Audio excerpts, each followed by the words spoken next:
WIBC HD3, W228CX, Indianapolis. It's Kevin and Query. I throw, you catch. It's not that hard, okay?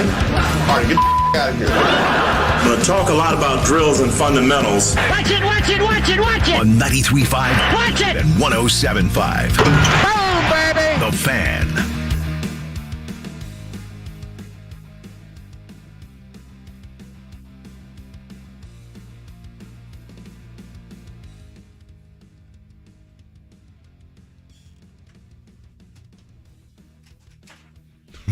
I think my computer is gridlocked. I was waiting for something to fire up there, and then I realized, Kevin, like Rutgers and Notre Dame, my computer has come to a complete standstill. It's gridlocked. Nobody can make any headway here, right? Well, I was actually on the break room taking a shot of Jameson, courtesy of Mike Gray. You know, I think Mike was ready to have John Rothstein and him hit the bottle. I thought the Golden Ace might be open last night, Jake, and, start the St. Patrick's Day early. Boy, I know I'm a big fan, and obviously I'm extremely biased, but that was pretty special last night. It won't get a lot of play because it's the first four, it's Dayton, it's whatnot, but man, that was about as thrilling as you're going to get. I didn't realize this. First double overtime game the tournament has had since 16. I'm trying to think of who that would have been. Did it say? It was... I'd like to look it up on my computer, but I can't do that, so... Gosh, you have really had a lot of technological issues. I want Mark Dykman to back me up. Yeah, this is not your fault. I am admittedly a computer dinosaur, but Mark, this is not me, right? Right. No, we have a new sign-in system, and it involves having to approve a sign-in through your phone, and yours is not connecting whatsoever. Right. How many peacocks do you see in this tic-tac-toe square? And Jake cannot get that one. Jake, right. SOL at 7:01 a.m. I can hear the peacocks, however. Right? Jake, Northern Iowa, Texas A&M, 2016. If I remember correctly, it was like a huge comeback, I think by Northern Iowa in that game. I thought Ron Harper was going to do it again to Notre Dame. Yeah, I mean, look, Ron Harper hit a 3 to beat Purdue. He had a 3 to beat Indiana. Or was it a 2? It was a 3 to beat Indiana also. Yeah, the half or just past half court to beat Purdue. And I thought, here we go. But it was a great game. And this, I said to Mark when I walked in this morning, I know that we give a lot of grief to the NCAA tournament selection committee. Everybody does, right? Oh, this team got this seed, or they got. But what does it tell you how tightly these teams are matched together, right? Right. It was a tremendous game. I think the spread was. At one point yesterday, Notre Dame was favored by 1. I think they ended as a 1-point underdog, so it was thought to be extremely competitive game. And we'll talk about it in terms of a short turnaround for Indiana today. Randy Bennett, head coach of St. Mary's, recorded with him yesterday. He's going to join us at 8 a.m., so really looking forward. I think you will really enjoy listening to him. Super chill dude, laid-back guy, and had some really good insight on this matchup. Notre Dame's kind of in a similar boat, though, Jake. They just landed in San Diego. So that's where they are right now. And I think something that Mike Woodson pointed out yesterday that it's interesting for tonight. And again, Indiana St. Mary's, what's it, 7:20? I believe is the tip tonight. Notre Dame last night, Jake, they don't go deep at all. They play 7 guys. 3 of those guys played at least 42 minutes, double overtime game. 6 of them played at least 33 minutes. Woodson pointed out yesterday, Indiana only had 3 guys play more than 30 minutes against Wyoming. You had some foul trouble. Right. Race Thompson didn't play great. So that should be, I think, a little bit of a help to Indiana tonight, whereas Notre Dame, they've got a little bit of a quicker turnaround. It is a 4:10, I want to say, tip Friday against Alabama there. But this is just kind of a double-edged sword with the whole Randy Bennett, IU situation. IU, obviously, the fatigue of flying across the country, but they also have already played an NCAA tournament game, and they've been in a great rhythm the entire month of March, really, whereas St. Mary's has played twice in the last 3 weeks. That was something that Randy Bennett certainly is paying attention to and is worried about, I think, tonight. When it comes to, and by the way, good morning to you. My name is Jake Query. That's the voice of Kevin Bowen. It is Kevin and Query here on a Thursday. As Kevin had mentioned, Randy Bennett, the head coach at St. Mary's, going to join the program at 8 a.m. 1 hour from now. St. Mary's, the Gales taking on Indiana tonight in Portland, Oregon in the NCAA tournament. I realize it is not the opening round of the tournament, but theoretically it is the opening round. Today is when the madness begins in full force, with all the games getting underway between today and tomorrow, and then, of course, Thursday, Friday, all of those opening weekend games going in through the weekend. It is tomorrow, Friday, Saturday, Sunday, obviously, for the first two rounds. I mean, this is what you live for in college basketball. Also, 9 o'clock, Zach Kiefer going to join us, Kevin, because the Colts made a little news yesterday, right? They did. And, Jake, I've been, I think pretty outspoken about my thoughts on Chris Ballard in this time of year. I thought it was a brilliant move yesterday in trading for Yannick Ngakoue. First off, Ngakoue's absolutely torn up the Colts in his career. Most sacks against the Colts. I think he has 8.5 career sacks, the most against any team. The thing that really impresses me about Ngakoue, Jake, is this. He brings immediately into your building a guy that is proven in the league.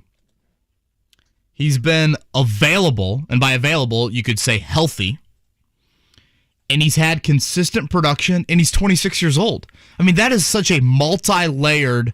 You could point to 3 or 4 critical components at a position that truly matters, especially in a Gus Bradley defense, because you got to remember, Gus Bradley, he don't want to blitz. Lowest blitz rate in the NFL last year, the Las Vegas Raiders, led by Gus Bradley. So if that's the approach you're going to take, you need just some straight-up one-on-one guys that can win up front. And Ngakoue gives the Colts, frankly, he gives them an edge rusher they haven't had since Robert Mathis was in his 20s. Now, the question is this. Did they give up, I hate to say too much, but did you take a position of need and fill it or assist it by giving up a piece in a position of need? To a degree, but Jake, I would rather have the pass rusher than the corner. Right, understood. Because, again, I go back to the Bradley point. Bradley doesn't want to blitz. So that means your front four... Corner's irrelevant without pass has rush, got to right? win, right. And that front four now, I just feel like it makes you sleep easier at night, and it finally strikes a little bit of worry into an opposing offense week in and week out where they're like, oh, wow, the Colts actually have an edge rusher that can do something. The Colts haven't had an edge rusher that can do something on a routine basis for a long, long time, and it allows you to bring Kwity Paye, Dayo Adengbo along while still having a proven rusher. This stat to me with Ngakoue really stood out. He's never been a 15, 16 sack guy, but I think it says something when you pretty much can pencil him in for playing every single game in a season and giving you double-digit sacks. Jake, he was a third-round pick of Jacksonville in 2016, the head coach of Jacksonville at that time, Gus Bradley. So the relationship goes back all the way to his rookie season. Since entering the league, Jake, Ngakoue has had at least 8 sacks in every single season. That is 6 years. How many players in the NFL do you think have done that? Oh, boy. 6 straight years, active streak of at least 8 sacks. 3. One player besides Yannick Ngakoue, and that would be the greatest defensive player of my generation. Aaron Donald. It's pretty good company. Again, not the individual, 18 sack guy like Donald. Right. But at that position, and especially here, it's rare to have seen or find annual consistent production, and he's been available. So I am a big fan of that move. Obviously, still questions remain at quarterback, wide receiver, tight end, left tackle, etc.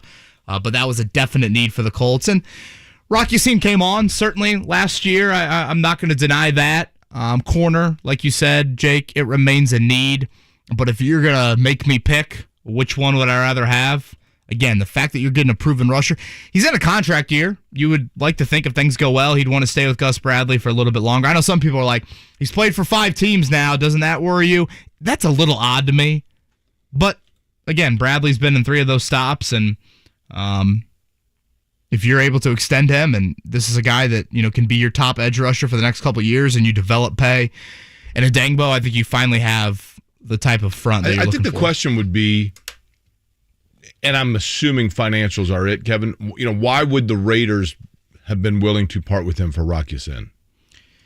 So, schematic change or financials, right? One of the two? Yeah, honestly, Jake, I don't know how much it is those two. Did you see they went out and they got Chandler Jones yesterday? Yes. The Raiders. So I think they look at Jones as like a little bit more of a, let's take one swing at the fence, and Chandler Jones is going to give us that ability. I mean, look at that division. I mean, it is crazy the moves that the AFC West continues to make on a day-in, day-out basis. So I think they look at it as, all right, corners in need. We feel like we can pay for Jones in free agency. Therefore, Ngakoue is available. Since entering the league, he's 8th in sacks, 10th in quarterback hits. Again, been extremely durable. And Yannick Ngakoue now comes here. Yes, in an ideal world, you would have signed him last year in free agency. That was a big gripe that I had. Ngakoue was available last year in free agency. The Colts hoped that their young rushers would give them something of substance. That really didn't happen. They let Justin Houston and Danico Autry walk. But I am a big fan of this move. By the way, Kevin, happy St. Patrick's Day to you. Thank you. Are you Irish at all? I know you went to Cathedral. But yeah, just kind of fake, to be honest with you. Fake. Not real. You ever been to Ireland? I have not. My parents, I'm the actual. By the way, great shirt. You like this? I'm wearing my green O'Malley's shirt from the shop. My mom and I used to go to O'Malley's every Thursday growing up. I loved it. Carpeted aisles. Oh, beautiful. We would throw paper towels over the aisles. Oh, yeah. It was like you and your mom would? Yeah. Mm-hmm. For what reason? I think it's like I'm kind of dragging him here on a weekly basis. How do I keep the entertainment level at some level? And then I was extremely entertained by that. Kurt McCracken from Arkansas, who called the show yesterday, he and I worked together at O'Malley's in high school, along with Ty Gehrig, Dana Daniels, the late, great Larry Shotwell, Steve Beaver, Dewey Williams, Will Higgins, Scott McConnell. It was great. I can name all those guys, right? From all these different high schools, and one of the things we would do was play football with paper towels in the back room. It was awesome. And that was the one by Cathedral, you said? Correct. Yeah, it was awesome. But happy St. Patrick's Day. My entire family, on separate trips from one another, has been to Ireland, except for me. I've never been. Okay. My dad is always telling me I probably should have gone with them at one point. He kept saying, I mean, he's still alive, but, oh, man, I want to go to Ireland. But I always wanted to go to England and France before I would go to Ireland, which I was able to do. So I guess Ireland would be close on the list. You said you have or have not been? No, I have not. Kind of on the bucket list. I wouldn't say, atop the bucket list. Boy, it looks like a beautiful day for the parade, though, downtown. Yeah, so there is the parade today, right? Yeah, so if you're coming downtown and venturing, like I said, I was trying to see if the Golden Ace was open last night after that win. Yeah, it looks like it's going to be a gorgeous day. Mark, I'm going to be selfish. Do you mind playing the final 30 seconds of the game? I just, Yeah. I got to brag a little bit about that. Breathe it in, Kev, courtesy of True TV. Thank you. No timeouts for Notre Dame. Up 3. Wesley will hold it. Coach Piker's telling his team, stay down. Don't go for any pump fakes here. Stay disciplined. Defend without fouling. The freshman with the basketball. Wesley heads to the hoop. Wesley off balance shot, no good. Atkinson put back. It's good. 1.4 to play. Here comes Geo Baker. He didn't get it off. That's it. Happy St. Patrick's Day. Notre Dame in double overtime has defeated Rutgers 89-87 to move on to the first round of the NCAA tournament. Mike Bray with John Rothstein postgame, Jake. I don't know if you saw that. Rothstein, we had him on yesterday. There better be some Irish whiskey on that plane. Kevin, you can't smoke in here. Put that cigarette out. said Mike Bray. That's literally how I was feeling throughout that. I thought Ron Harper was going to do it to him again. We mentioned this yesterday, Jake, about Indiana and Wyoming. You felt like just some NCAA tournament nerves, jitters for those two. At least you would like to chalk it up to that. I found it fitting last night, the game-winning shot right there, Paul Atkinson for Notre Dame. By far the most consistent player they had last night. 26 points, the only player on the roster with NCAA tournament experience. He is a Yale transfer. Yale almost beat LSU a couple years ago in the tournament. So I do think that's something to watch here as we get things really started today. And honestly, this might be me overthinking it from a gambling standpoint. Don't we just hammer the unders early in the tournament? Aren't these teams nervous? Yeah, that's a good point. And now you don't have this as much. Matter of fact, really at all. But when opening round games or games in general were played in the huge venues. Right. Mm-hmm. The football, football arenas. It took so long for teams to get their rhythm in terms of shooting the ball. It was so weird. You know, you'd watch teams warm up like in the RCA Dome, and it took them a while. Yeah. I mean, it just is totally different, man. It completely throws you off. Lawrence Central High School, the old Lawrence Central was like that. When that gym at LC was like a little mini Mackey. And in comparison to every other high school that you played where the wall was, you know, always like 8 feet or 10 feet behind the basket or whatever, and there's this open space court, and I mean, it completely threw you off. It was crazy. And now we're just in NBA arenas for the first couple rounds? I think that's right. Well, all the way through, right? I mean... Well, the regionals this year, let me find my bracket. By the way, we got some numbers to give away, don't we? Until the Final Fours. We do. San Francisco. So what's that? Probably the Warriors arena? That sounds right. Philadelphia, you'd assume Sixers. Chicago's going to be the United Center, and San Antonio, I don't know, maybe is that Spurs or Alamo Dome? Yeah, it might be Alamo Dome. And the Final Four this year in New Orleans, which is the Superdome. So the Superdome, certainly. Yeah. But you just think back to, honestly, you think back to the Butler-UConn national title game. Yeah. Which was in Houston, I think, and that was depth perception like no other. Here's a really dumb question.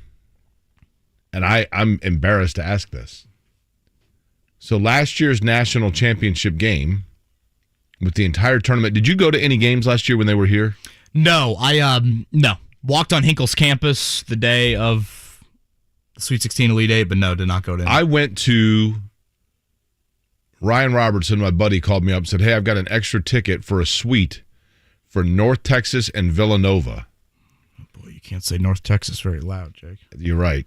And I went to that game, and it was odd because the fans could only sit on one side. And you were they were where? Lucas Oil, this was at Cambridge. Cambridge, okay. So the fans were only allowed to sit on one side because the other side was for the previous session, and they were like cleaning it or, you know, whatever. And it was so weird because, I mean, there could not have been 1,000 people there, and they were spread out. So it literally, you could hear conversations. You could hear Jay Wright coaching the Villanova team, literally. But the one thing that I thought was cool was North Texas really didn't have any fans there. Because, you know, hardly anybody traveled, right? So those that did travel, it was the Villanova. It was either people like that were from Indianapolis or the Villanova fan section. And I thought this was really cool, Kevin. I might have mentioned this to you before. Late in that game, you know, with a minute and a half to go or something, Villanova's up 18.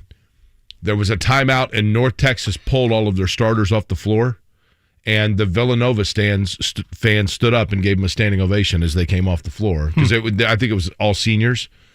But, you know, they didn't have their fans there, and so the Villanova fans gave them a salute when they left the floor. I just thought it was a cool gesture by Villanova. I gained a lot of respect for Villanova and their fans over the course of March. But the point I was going to make is I can't remember, did they play the championship game in Lucas Oil? Yeah. With nobody there, or Cambridge with nobody there? No, it was Lucas Oil, and they had fans. But remember, didn't they put the court in the end zone instead of putting it at midfield? I think that's right, yeah. Because Butler-Duke national title was midfield. I went to Duke-Wisconsin national title. That was at midfield as well. But I think last year they put it in the end zone there. This, Jake, is what? For me, I think the number one sporting day of the year for me. Oh, I mean, no question. Well, the Indy 500 is for me, but this is you're right.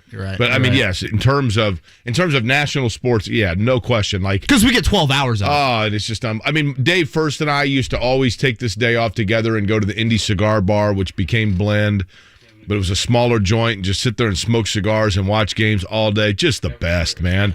I mean, TVs getting rolled into classrooms. Indiana getting beat by Cleveland State, and the horror of my seventh grade class watching it, and Mr. Stahl's class. I mean, just everything about it, man. So many memories for so many people of the opening day of Selection Sunday, or of the NCAA tournament. The Indy Quad over at Gamebridge Fieldhouse will get things started today. That's Michigan, Colorado State.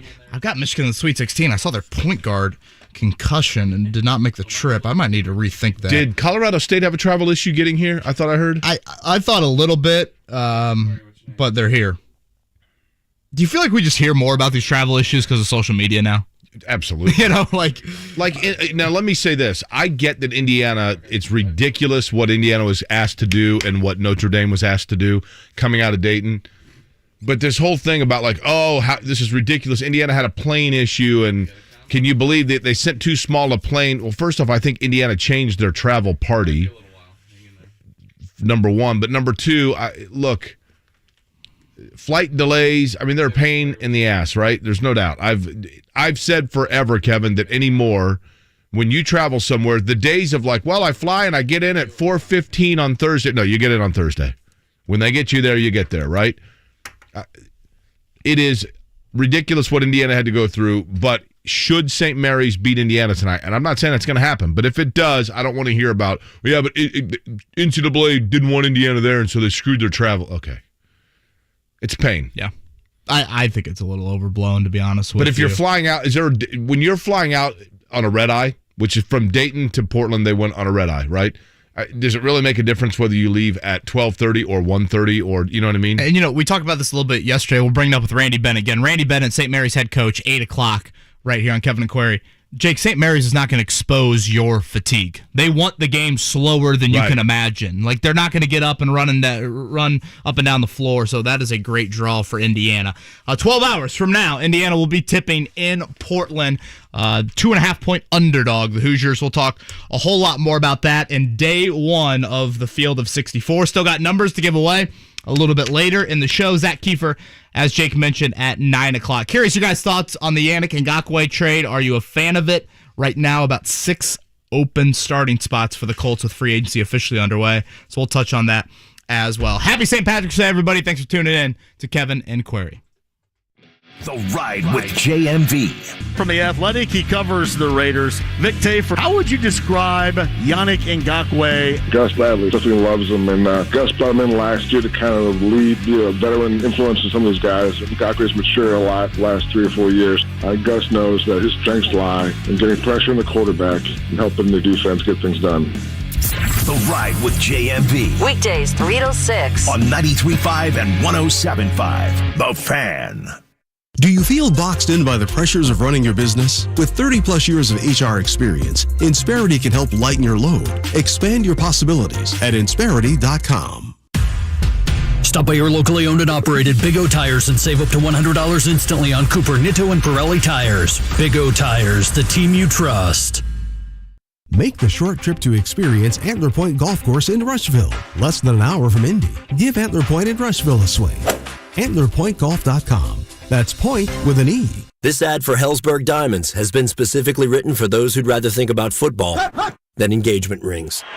When free agency starts, your team wants to get the best players they can without spending too much. If your team is you and the players are engagement rings, then your best bet in free agency is shopping at Hellsberg Diamonds, where you know you'll get the highest quality diamonds at prices that keep you from going over the salary cap. Visit your local Hellsberg store and ask about our price match guarantee, or check us out at hellsberg.com. Every dribble, every pass, and every bucket, all in the palm of your hand. Because now you can sign up and bet. No strings attached with Bet Rivers Sportsbook app featuring award-winning customer service. Live in-game bets, player props, and instant betting bucket to bucket. Don't miss out on all the big games. Get in the action with Bet Rivers Sportsbook app. Must be 21. Must be located in Indiana. Gambling problem? Call 1-800-9-WITH-IT. 1-800-994-8448. Life's full of unexpected joys, like problems with water. That's why there's Michaelis, a crew of 24/7 experts who are rescue ready, day or night, one phone call, for a gazillion disasters. From frozen pipes and sewer backups to your teenager pleading ignorance on the proper use of a plunger. At Michaelis, they know that water damage waits for no one. Their fleet of trucks is, fleet. Over 3 decades of finding the source of the problem, then cleaning up, drying out, and restoring your home or business to better than new condition. That's Michaelis, fully licensed and insured, and fully empathetic to your anxiety, including dealing with insurance claims. Water, storms, fire, and foundations. Life happens. Michaelis happens to help you through it. Call 844-FIX-INDY. Make it Michaelis. Do you hold a Class B CDL and want to earn competitive pay plus be home every night? Know someone else with a Class B CDL? Irving Materials Inc. is hiring full-time ready-mix concrete drivers at $26 per hour. Great pay, daily overtime, and excellent health benefits. You should apply at IMI's Job Fair this Thursday, March 17th from 5 to 7 p.m. at the Drury Plaza Hotel, 96th and Meridian Street. For more information, all Class B CDLs should go to driveimi.com. That's DRIVEIMI.com. DriveIMI.com. College basketball fans, join the action on the court during the biggest tournament of the year with DraftKings Sportsbook. Turn your team's victory into your own big win. New customers can bet just $5 on any team to win and get $200 in free bets if they do. It is that simple. If they win, you win. DraftKings Sportsbook customers can also bet on college hoops with same-game parlays. Multiple bets from the same game for a bigger payout. More legs you add, the more money you can win. DraftKings is safe, secure, and reliable. Best of all, you can deposit and withdraw your cash whenever you want. Download the DraftKings Sportsbook app. Use code 1075FAN. Bet $5 on any college hoops team to win. Get $200 in free bets if they do. That's code 1075FAN this week at DraftKings Sportsbook. 21 or older, Indiana only, new customers only. Minimum $5 deposit. Restrictions do apply. See DraftKings.com/sportsbook for all the details. Gambling problem and need help? Call 1-800-9-WITH-IT. Of course, she needs a college education, but I don't want her buried in student loans for the rest of her life. It starts here. She needs a school with great resources, but some of these campuses are so big. The School of Health and Human Sciences at IUPUI has the resources of a big university on a campus with a hometown feel. It's a more affordable option with access to career paths in Indy's world-class healthcare and sports entertainment hospitality organizations. At those big schools, I'm worried she'll just be a number. Hey, it starts here. Hey, why not IUPUI? That's what I was thinking. A tourism, event, and sport management degree fits detail-oriented individuals who like to call the shots in a fast-paced environment. Hands-on internships plus dedicated professors give the education and professional contacts needed to land an ideal job after graduating. The School of Health and Human Sciences at IUPUI. It starts here. Learn more at shhs.iupui.edu. Prescription products require an online consultation with a healthcare provider who will determine if a prescription is appropriate. Restrictions apply. See website for full details and important safety information. Subscription required. Hey, you. It's me, your old self, your old confidence, your youth, your looks. What's the matter? You afraid I'm gone because you're losing your hair? It's not too late. 4Hims has a prescription treatment that's shown amazing results stopping hair loss and regrowing hair. It's called topical finasteride and minoxidil spray. With 2 proven hair loss treatments inside, it's the only hair loss spray of its kind. No pills, no messy application. Guys usually see results in just 3 to 6 months. No wonder it's their #1 best-selling hair loss product. It's only available by prescription, but at 4hims.com, you can connect with a medical provider online who will, if appropriate, prescribe this medication and ship it directly to your door. Come on, man. Go to 4Hims and get your hair back. Your old confidence wants to come home. For a free online consultation, go to 4hims.com/results. Regrow your hair in 3 to 6 months at forhims.com/RESULTS. 4hims.com/results. The Sports Center update on 93.5 and 107.5 The Fan is presented by Big O Tires, the team you trust. So you heard us talking about it, the big one last night, Notre Dame and Rutgers. Kevin, did you sleep at all last night? Boy, that was one of those where you're just kind of wired, and a lot of loud whisper cheers out of Kevin Bowen last night. My wife battling a cough. Boy, I tried really hard not to wake her up. That was an incredible game. Geo Baker, Ron Harper, I mean, Big Ten fans know it. They've seen it. They hit so many tough shots. But, yeah, Notre Dame pulls it out, double overtime. They are now off to, I believe, just landed in San Diego. Should I know nothing about Alabama outside of this is a football it's in the matchup. South. The capital is Montgomery. A lot of people think it's Birmingham. Their men's basketball program, I should have referenced there. They used to be coached by Avery Johnson. Shoot the ball. Avery was on the call last night. That's right, yes. Kind of sounds like me going through puberty back in the day at times. If this was football, I'd be very worried. How worried should I be in basketball, Jake? Didn't Alabama get on a run last year? Weren't they really good last year? Yeah, Notre Dame and Alabama does not spell well for Notre Dame in postseason games, right? Correct. Different sport, however. Yeah. I don't know much about Alabama either, other than 19-13 on the year. Alabama is? But they're a 6 seed. Yeah, I thought, wow, that surprises me. I thought Alabama had a bigger year than that. Tonight, the big one, 7:20. Notre Dame shocks the world, baby. I love it. Out in Portland, Indiana, a 2.5-point underdog. Again, Randy Bennett, head coach of the Gales. I think you'll really enjoy the interview, joining us at the top of the hour. Yesterday, Trace Jackson Davis on facing a St. Mary's team that certainly will do everything they can to try to slow him down. Just think that just playing in the Big Ten kind of gets you ready for moments like these, going against 7-foot, 280-pound guys, night in and night out. I feel like I'm going to have to use a lot of my athleticism and my quick feet. But I hope they're physical. I think that's what their game plan's going to be. Wyoming kind of did it last night as well, but I'm just going to have to use my athleticism, really. Interesting, because Trace Jackson Davis sounds, first off, nothing like his father, who was one of the more low-key interviews of, well, yes, it is.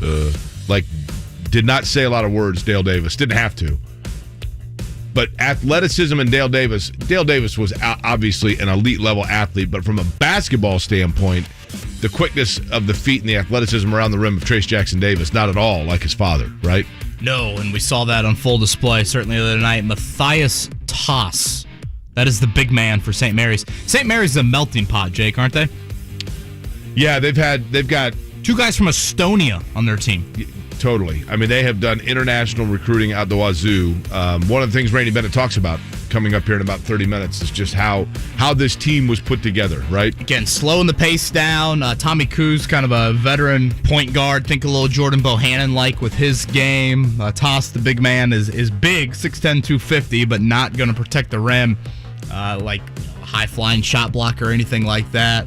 But certainly skilled guys. Don't go super, super deep and want the game in the 60s. So I believe this over-under, if I saw it, I think it was 126, Jake, which is like the second or third smallest of any opening round game. So the expectation is a game in the 60s at the most tonight. What teams of your childhood, we're going on the way back here, okay? Not childhood necessarily, but, your pre-broadcast years. Give me a run or two, a Cinderella run or two, Sweet 16 or beyond, that jumps out at you of a random school. George Mason. Yeah, that's a good one. I mean, that still is so odd, right? Yeah. Like, those guys ended up here? I mean, I remember... they had a player from Brebeuf on their roster, right? Yeah, they did. Now that you say that, I totally forgot about that. A little guard. I can kind of picture him. I remember the first Gonzaga run. Yeah, with... Richie something or other. No, hold on. The point guard with the moppy hair, Dan Dickow. Dan Dickow, yep. And who was the coach? Dan Munson? Yeah. And he ended up at Minnesota, right? Yeah. How about you? Loyola Marymount. Okay. When Hank Gathers passed away in Loyola Marymount in 1990, Jeff Fryer hit 11 threes in a game. I mean, Michigan was the defending national champ. And they played in Long Beach Arena, actually. They played Loyola Marymount. And Loyola Marymount in the second round absolutely blew Michigan off the floor. And, I mean, it was just so, it's 149 to 115 or something. Like, what am I watching here? It was amazing. And they got to the Elite Eight and got beat, actually, by Vegas, who went on to win it. That one jumps out at me. And then I remember, I think it was South Alabama had 2 guards named Peanut Butter and Jelly one year that made a run. Wait, do it again? Peanut Butter and Jelly? South Alabama. Is this over my head? No, I'm being totally serious. Oh. The University of South Alabama had 2 backcourt players. This was probably, I'm going to guess, the 88 tournament, something like that. And they One won. was Peanut Butter, the other's Jelly? Yes, their nicknames were Peanut Butter and Jelly. Okay. I don't remember their names, but their nicknames were Peanut Butter and Jelly. So, my dad taught for 30 years, and he had 2 students, twins, Orangelo and Lamangelo, Orange Jello and Lemon Jello. Come on, man. Real names. Birth certificate. I haven't been drinking yet, but that last minute and a half, I felt like I was drunk. I don't know. South Dakota State. That's my Cinderella for today. And by the way, that could get, I'm going to know that pretty early, right? 12:40 on True TV as I'm looking at it. South Dakota State Providence. They're the Jackrabbits, right? Yeah. Who was the team you liked? They don't miss many bunny shots. Davidson and Richmond. One of those 2 is going to pull an upset. We'll get into that. Again, Randy Bennett's going to join us 8 o'clock here. The St. Mary's head coach. I think you'll really enjoy that interview. Super laid-back dude. And it's like 90 degrees in here, or is it me? Am I over-caffeinated this morning? Well, it's beautiful outside already, so I think it's part of it. It's just Part of it's today. Part of it is this time of year. It's like, a little chilly in the morning, and then all of a sudden it's like, wow, it's 70 degrees, which no complaints right here whatsoever. Again, Randy Bennett, 8 o'clock. Zach Kiefer at 9. We'll give away some NCAA tournament numbers, our final stretch as well. Kevin and Query, happy St. Patrick's Day. 93.5, 107.5, The Fan. Join me today. Colts making moves. Boilers getting ready to play. IU playing. What a day. Let's go. Let's have a day. It's the best day of the year. Join me from noon to 3 today. Gorgeous gaming, stunning streams, unbelievable bandwidth. Welcome to another Lifestyles of Gagillionaires. Meet the AT&T Fiber customers winning at life with hyper gig speeds. Say hello to the Walkers, a family of not one but 4 Gagillionaires, each living up their Gagillionaire life at ludicrous internet speed. First up, Anna Walker. She dominates streaming like the matriarch she is. No show ever goes unwatched under her watch. Next episode. Next up, Peter Walker. There's no stopping this dad bod from showing up to his virtual workout sessions. Let's go leg day. And finally, the Walker twins. They may look alike but couldn't internet more differently. Harry dominates his fellow online gamers while Heather group video chats with friends. Ooh, nice background filter, Jess. Live like a Gagillionaire. Get internet that upgrades everything. AT&T Fiber, now with speeds up to 5 gigs. Limited availability in select areas. Speeds not guaranteed. Single device wired speed max 4.7 gig per second. Visit att.com/hypergig for details. Start your bracket with a bang. Right now, FanDuel Sportsbook is giving new customers a $150 instant bonus guaranteed. Hey, it's Mark from Kevin and Query. Right now, they'll give you $150 in bonus site credit, and all you have to do is place your bet of $5 or more. How you bet the bracket is up to you. You can choose from the money line, totals, prop bets, and so much more. Plus, with Cash Out, the ball's in your court, so you can close out your bet whenever you want before the game is over. I took advantage of Cash Out yesterday. I had a 3-leg parlay. Wright State, Dayton plus 1.5, and Notre Dame on the money line. I'm sorry, Kev. Notre Dame got me scared a little bit, so I took the Cash Out. But then I rebet Notre Dame again. I doubled my money, so that was good. So take advantage of Cash Out when it's offered to you. Join FanDuel today with promo code MARK. Then you can place your $5 bet to score $150 in bonus site credit guaranteed. That's promo code MARK on the FanDuel Sportsbook app, MARC. 21 and over and present in Indiana. First online real money wager only. $10 first deposit required. Bonus issued is now withdrawable site credit that expires in 14 days after receipt. Restrictions apply. See full terms at sportsbook.fanduel.com. Gambling problem? Call 1-800-9-WITH-IT. Hey, it's Big Joe reminding you to plan your party with the help of Payless Liquors. With 26 Central Indiana locations, Payless is going to save you time and money. Payless has a half dozen Irish whiskeys under $25 with names like Jameson, Proper 12, Busker, Bushmill, Slane, and Kilbeggan. Plus Guinness 8-packs are just $12.99. Get your Natural Light 30-packs for the tournament games for just $17.99 and Mom Water 4-packs $7.99. Grab your favorite beverages at Payless Liquors, open 7 days a week and online at PaylessLiquors.com. Don't pay more, get more, and pay less at Payless Liquors. When our Shane Company diamond buyers travel overseas to examine diamonds, they have everything they need to select the most beautiful stones. In-depth knowledge, experience, natural light, and an eye for beauty. When you shop with us, we want you to also have everything you'll need to select your diamond. That's why we sell our diamonds loose. We were the first jeweler in America to sell loose stones. To choose a diamond, ruby, or sapphire like an expert, you need to see the entire stone, to look at it from every angle before it's set into your jewelry. Our jewelry consultants provide everything you need to properly evaluate a stone, the tools, the correct lighting, and the knowledge. You'll compare loose stones side by side, like our diamond experts do. It's the only way you'll be sure to choose the perfect diamond for you. Now you have a friend in the jewelry business. Shane Company and ShaneCo.com. Jake Query here. Recently I returned to college to finish my degree, and I encourage you to join me. Whether you're like me and life simply got in the way, or you never went to college at all, Indiana offers financial assistance for those ready to move forward. If I can do it, I know you can too. If you're looking for a better job or doing it for your family, Indiana has grants to pay for over 150 certificates in high-wage industries. You're sure to find a tuition-free option that fits you. To apply, visit nextleveljobs.org today. Sponsored by the Indiana Commission for Higher Education. That's nextleveljobs.org. This is Ryan Newman for Indiana Donor Network and Driven to Save Lives. When I'm not racing around at 200 miles an hour, I like to take things a little slower. But even here at the lake, I'm still driven to save lives. So if you're like me and you enjoy fishing or hunting, Say yes to being an organ donor when you get your license online or when you renew your driver's license. Learn more and sign up today to be an organ donor at donatelifeindiana.org.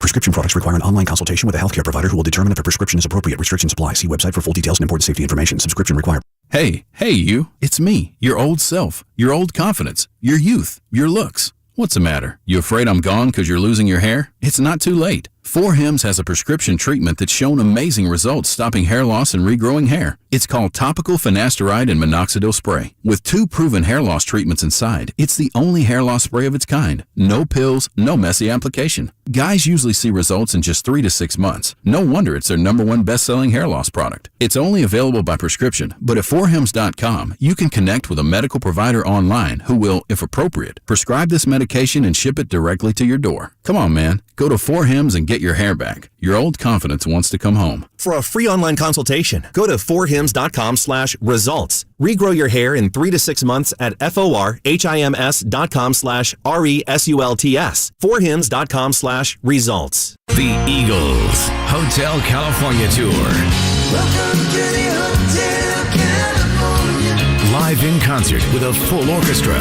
Take it. Performing their iconic album, Hotel California, beginning to end, plus a greatest hit set. The Eagles, this Tuesday at Gainbridge Fieldhouse. Get tickets now at Ticketmaster.com.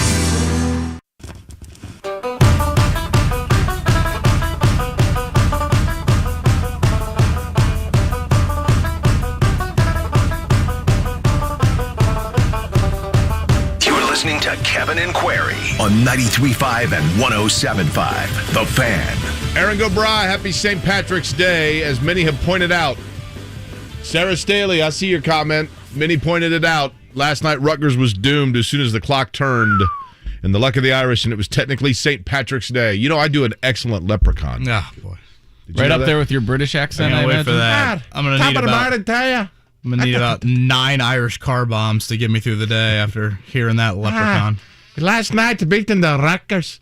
I was doing a little jig in the living room. Were you? I was. Nothing wrong with that. I think people will be embarrassed by some of my actions late.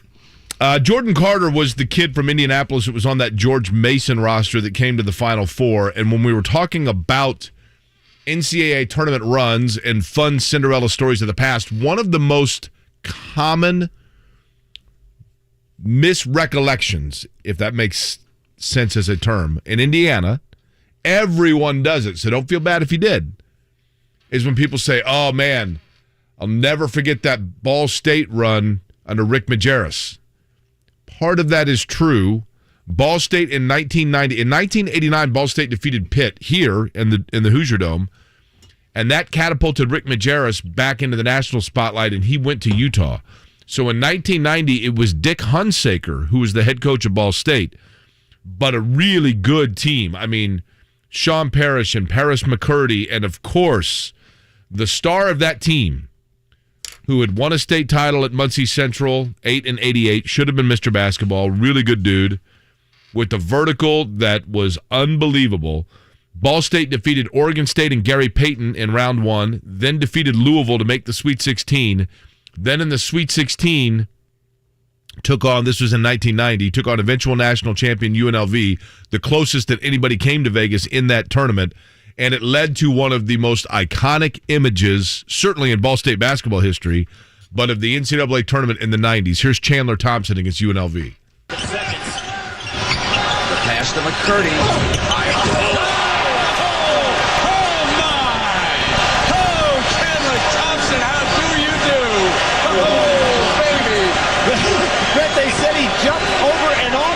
This summer, and I always thought that 43-inch vertical leap was fictitious, but I'm not going to do that. If you know, you know. I'll put it to you that way. That was Chandler Thompson's follow-up dunk over either Larry Johnson or George Ackles against UNLV and Ball State's 1990 Sweet 16 run. Musburger and Billy Packer there? That is correct, on the call for CBS. Speaking of broadcast teams, we now know officially Joe Buck and Troy Aikman will be the Monday Night Football team on ESPN. If they are doing a Colts game, Kevin, they are going to be announcing the name, hopefully, of a sack for the Colts from a guy who was acquired yesterday. Yeah, Yannick Ngakoue, huge trade for the Colts. Again, I'm a very big fan of that move. You know, the thing about Ngakoue, Jake, again, individually, I don't expect 14, 15 sacks, but what does his presence do for DeForest Buckner now? Or Kwity Paye opposite?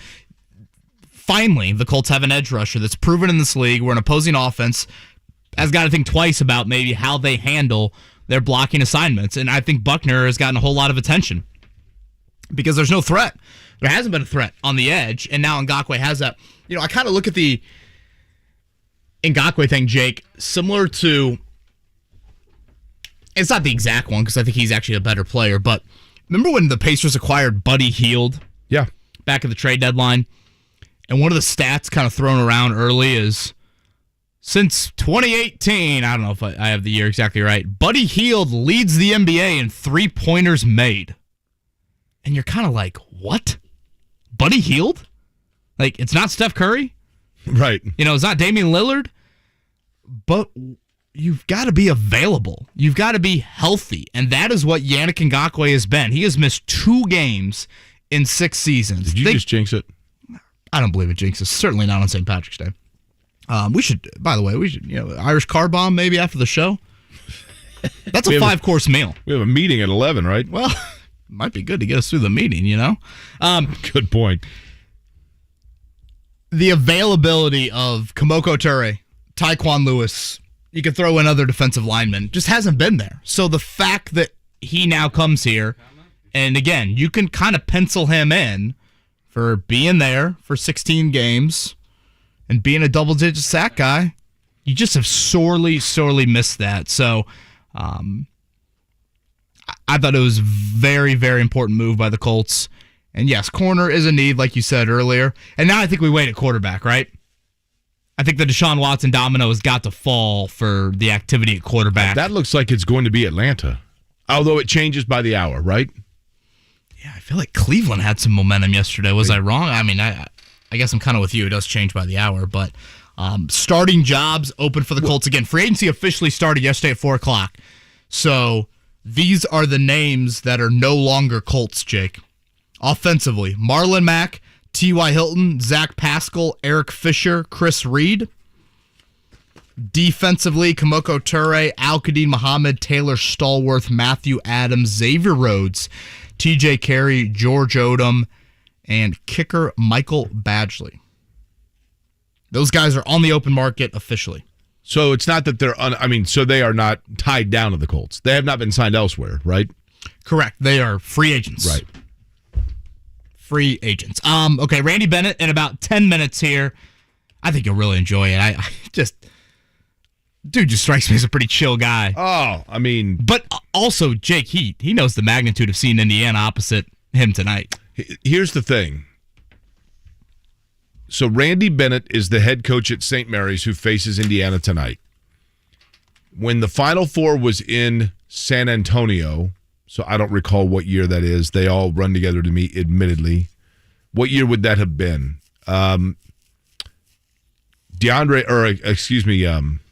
Ayton out of Arizona was the number 1 pick in the draft, and they lost early. I had them winning it all that year. What year was that? 13 or 14? Somewhere there? Oh, more recently than that. I was going to say 17 or 18. That may be right. At any rate, the old show that I was doing, we went down there. Westwood One sent us down to do Radio Row. 2018. So 4 years ago. And we're sitting on Radio Row, and they just bring coaches through. And so they say, hey, do you guys want to interview Randy Bennett of St. Mary's? And I remember St. Mary's was like the NCAA tournament snub that year. They were like 28-3 and didn't get in. And it's like, what reason do we have to interview Randy Bennett, though? And he goes, oh, Indianapolis. Yeah, man, my mom lives in Indy, da-da-da-da.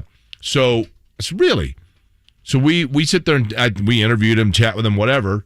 And I said, where is St. Mary's exactly? And he said, Bay Area, California. I said, oh, well, IndyCar's got a race out there. And he goes, oh, here, take my number down. You come out, let me know. I'll show you around the campus. So Nick Yeoman and I told Nick Yeoman about it, and he goes, well, let's do it. So we drive to the St. Mary's campus, which literally is the size of cathedrals. And I text him, And I'm like, well, this guy's not on a actually map, gonna right? show Just up. east of Oakland. Correct. That's correct. About 30 minutes from the water, basically. Okay. And all of a sudden, this guy shows up with his kid. His kid's like a freshman or sophomore in high school at the time. He's like, hey, guys, what's going on? And he's like, get in the car. So we hop in his like little SUV, and he drives us around campus, takes us to the bookstore, takes us to the basketball arena, shows us the basketball office, takes us in the locker room, shows us their workout room. I mean, with them for a couple of hours. Could not have been. And he wanted to talk about Indiana and Indiana basketball literally the entire time. I thought his answer yesterday on Trace Jackson Davis, a little comparison to Drew Timme from Gonzaga, I thought was interesting because I thought Wyoming, they just hadn't seen a Trace Jackson Davis. Timme and Trace aren't the exact same players, but I think you'll see much more of a committed approach by St. Mary's to double Trace tonight. Yeah, I'd agree with that. And we'll see how Indiana responds to that. Oh, I thought we had a caller about Baker Mayfield. I was going to hit on that. We did. I think he just dropped off. Did you see the comment yesterday about Baker, Jake? Chris Mortensen reporting, right, that the Browns have said that they want more of an adult at quarterback. You talking about that? Yeah, boy. It's a fairly big indictment, right? God. Jeez. Can you imagine? Yeah, we don't want Kevin on the radio anymore. We want an adult with Jake. Don't know how well I'd sleep at night. I think actually if they were looking for somebody to be more of an adult role and of the two of us, you're the one that would be safe, Hey, right? You got a big 50th birthday coming up. I mean, yeah, that's a definition. 50 going on 15, buddy. Of right? an adult. You want to give some numbers away before we get to Randy Bennett? Randy Bennett going to join us 9 minutes from now. The head coach is St. Mary's. We will begin in giving away numbers. If you are on hold, let me give the numbers that are available, okay? So listen if you're on hold so that we don't do the thing. That number's taking the number. Here are the available numbers. 19, 25, 35, 37, 38, 40 through 43, 46 through 48, 52 to 53, 55 to 57, 60, 62, and 63. Okay? We'll begin with Tom. Hi, Tom. Good morning to you. Happy St. Patrick's Day. Tom, you there? Oh, this is Sean. Sean, my bad. Yeah. Give me a number, Sean. 42, please. Can we call you Sean, Tom? Is that okay? Sure, if you want to. I'm cool with that, I guess. Sean, you have the team with the fewest losses in the tournament. You know who that is? I do not, unfortunately. They're playing right here in Indy, the Murray State Racers. Perfect for them to come to Indy if they're the Racers, right? Oh, couldn't agree more. Steve, number. When they're all locked together, he can just kick it back on the back wheels. Steve? Get together, Steve. What do you have playing in the background, Steve? What is going on here? Sorry, just walking the job site. Hey, quick question. Do you know the backstory to Mr. Stahl in 7th grade?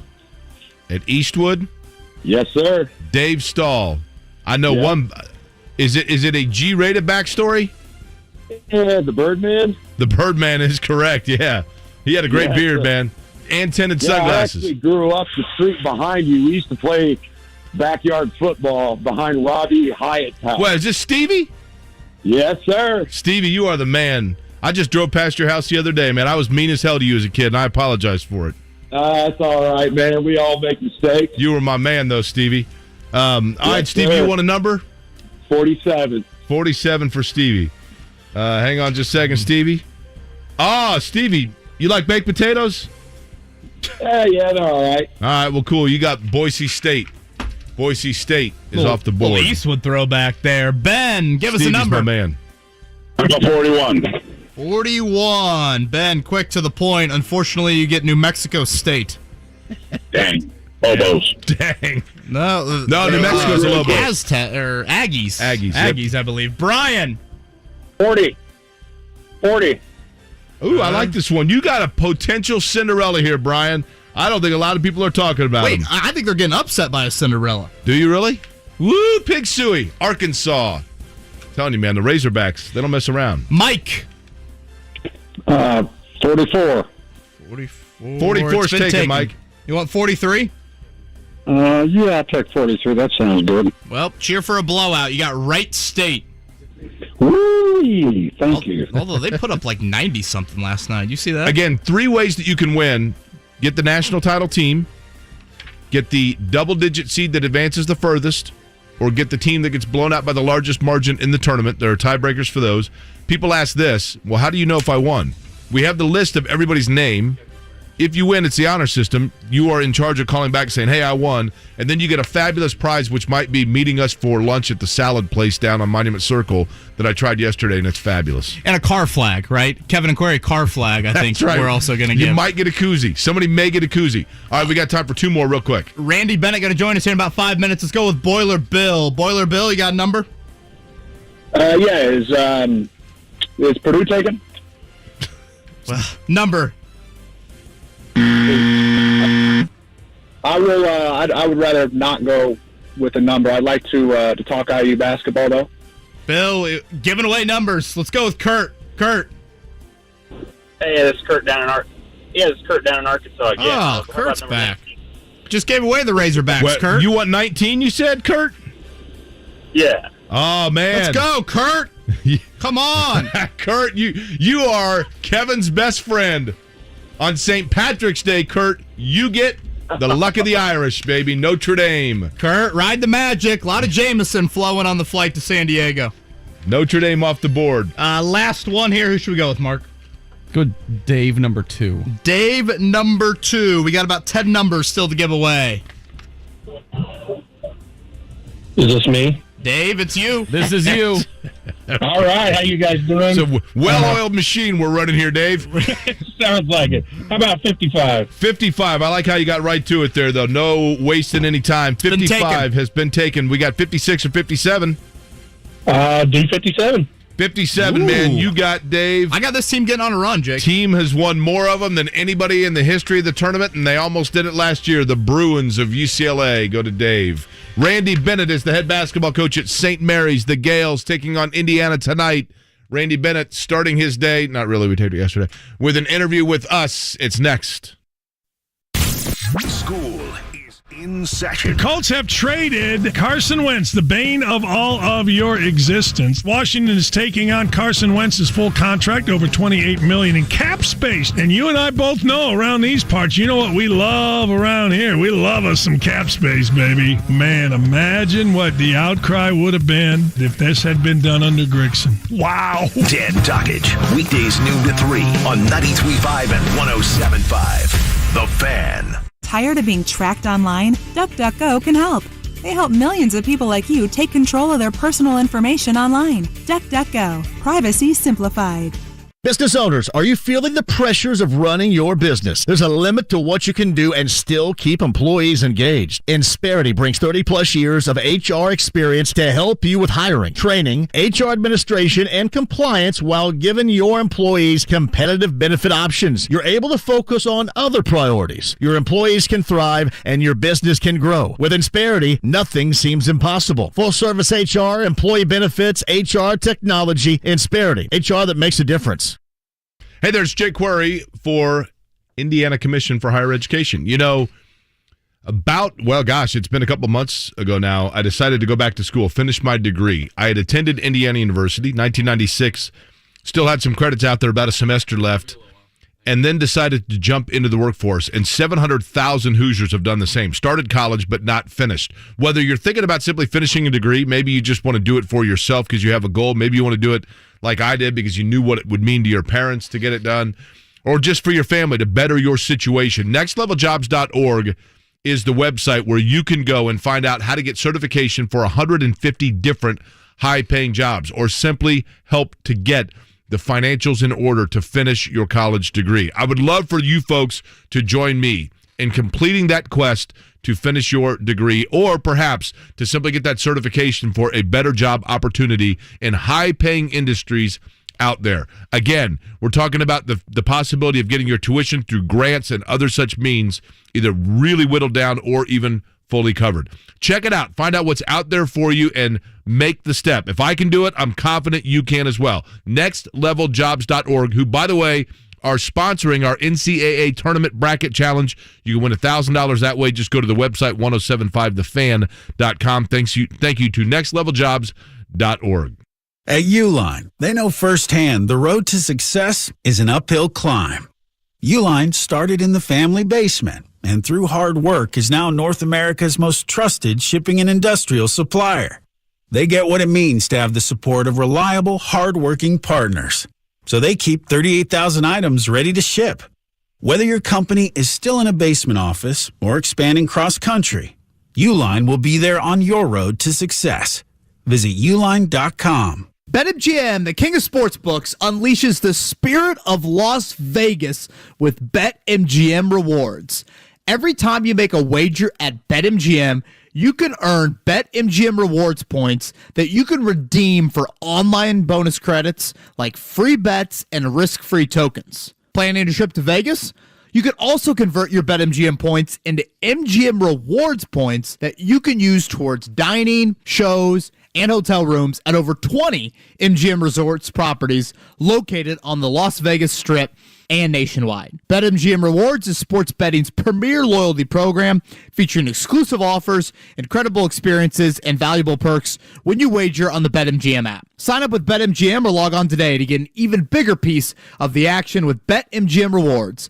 Visit BetMGM.com for terms and conditions. Must be 21 years of age or older to wager. Indiana only. If you or someone you know has a gambling problem and wants help, call 1-800-9-WITH-IT. Prescription products require an online consultation with a healthcare provider who will determine if a prescription is appropriate. Restrictions apply. See website for full details and important safety information. Subscription required. Hey, you. It's me, your old self, your old confidence, your youth, your looks. What's the matter? You afraid I'm gone because you're losing your hair? It's not too late. 4Hims has a prescription treatment that's shown amazing results stopping hair loss and regrowing hair. It's called topical finasteride and minoxidil spray. With 2 proven hair loss treatments inside, it's the only hair loss spray of its kind. No pills, no messy application. Guys usually see results in just 3 to 6 months. No wonder it's their #1 best-selling hair loss product. It's only available by prescription, but at 4hims.com, you can connect with a medical provider online who will, if appropriate, prescribe this medication and ship it directly to your door. Come on, man. Go to 4Hims and get your hair back. Your old confidence wants to come home. For a free online consultation, go to 4hims.com/results. Regrow your hair in 3 to 6 months at forhims.com/RESULTS. 4hims.com/results. 93.5 and 107.5 The Fan.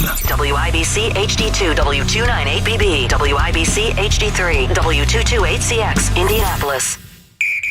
The Pacers head to Texas to take on the Houston Rockets tomorrow night at 7:30 on 93.5 and 107.5 The Fan.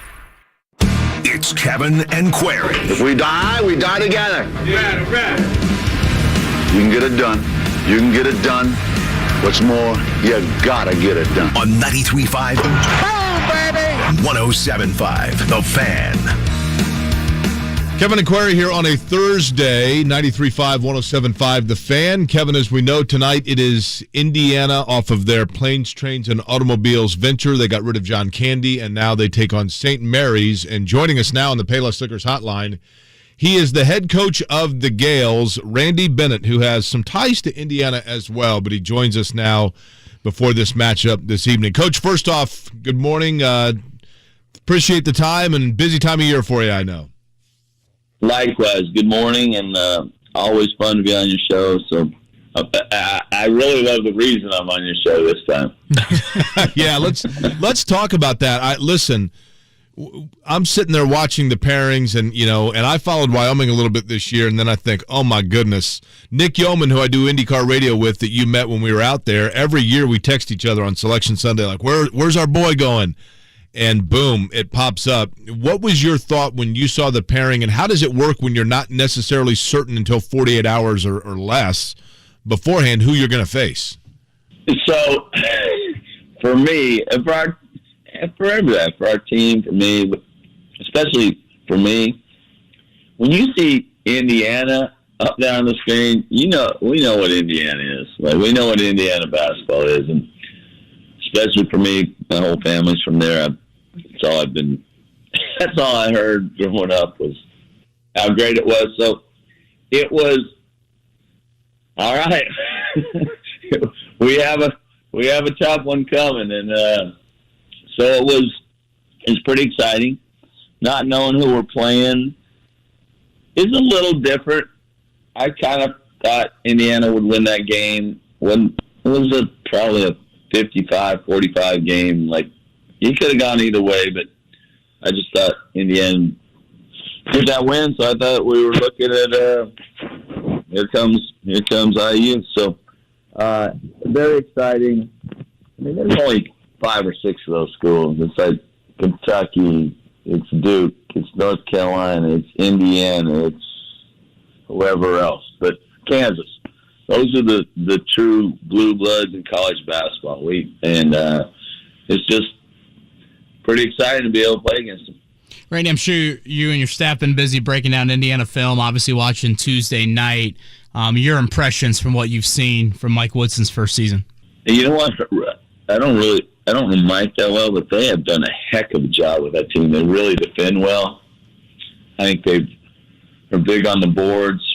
Obviously, with Trace Jackson Davis, they have a very good scorer, a guy to play off of. You got to put the ball inside too. So they have some really key pieces. But I'm really impressed with how well they defend and how hard they play. They got guys playing their roles. I'm sure it took a while to put it all together, but he's done a great job with that team.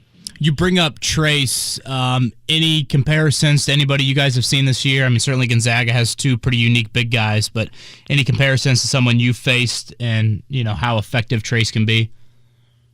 That's the one, Timmy from Gonzaga. They're similar. Trace is a better athlete and just quicker.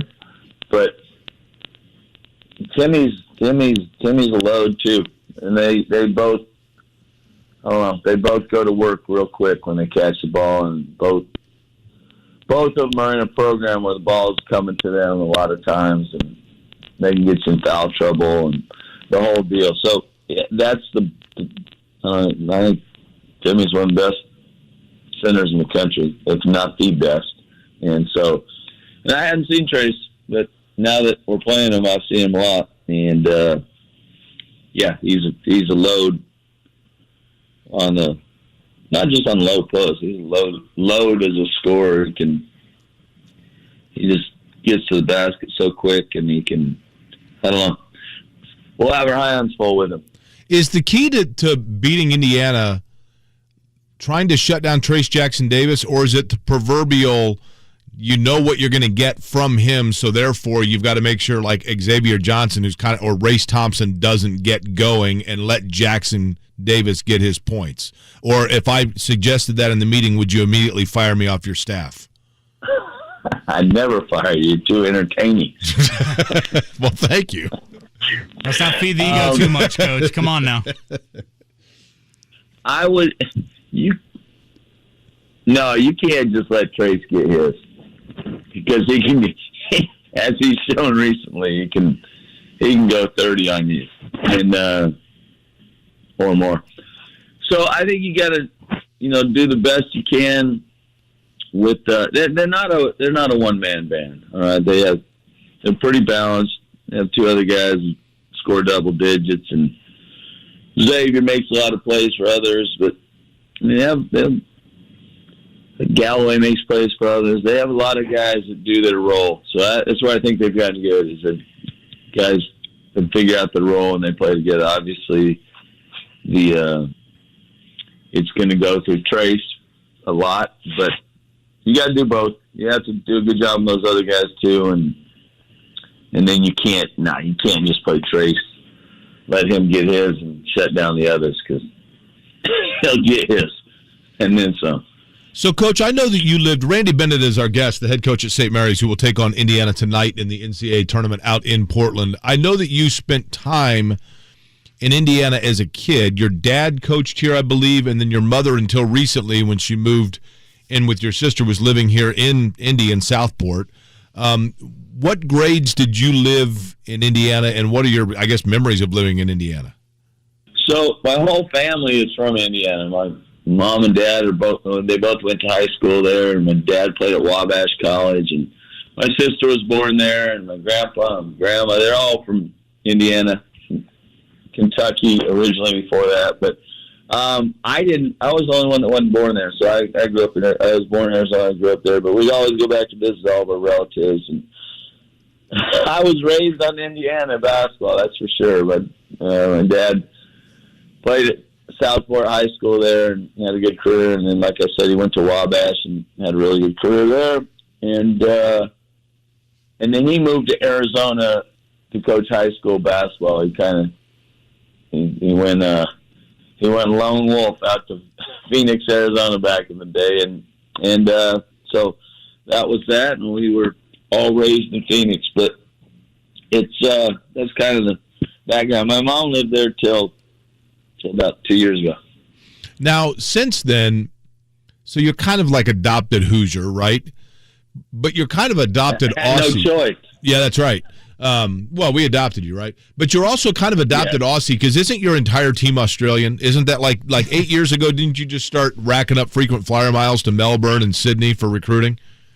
So, yeah, that's the myth, right? But, no, we have 2 Australians on our team, and it's been actually every year I've been here, which is 21 years now, we've had an Australian player on our team, and it was just a kind of a fluke deal. We had a situation where we needed players desperately, and so we found a guy from Australia, and he came over, and that led to the next one, and then here came Patty Mills and Delvedova and on and on. So it's been really good to us. Those kids are really about team.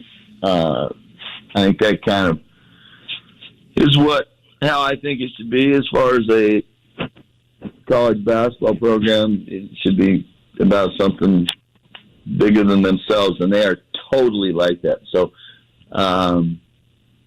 that's how it all started, and it's been good to us. And we have 2 starting for us now, and we have another one coming next year. So we should have 3 again next year. 21 years. Right. 21 years at the helm of St. Mary's. Randy Bennett is with us here on the Payless Liquors hotline. Randy, I'm a big Notre Dame basketball fan, so congrats on that win earlier this year. I watched that game, and I came away very impressed by just how you guys can control tempo, and seems like it's kind of your calling card. For Indiana fans getting a glimpse at St. Mary's for the first time this year tonight, what do you hope they see out of your bunch? I hope they see a group that plays really hard, and plays together, and we better defend at a high level we have this year, and just do the things that help you win. Rebound the ball well, and we've gotten better offensively. Early on we were a work in progress and had to figure out who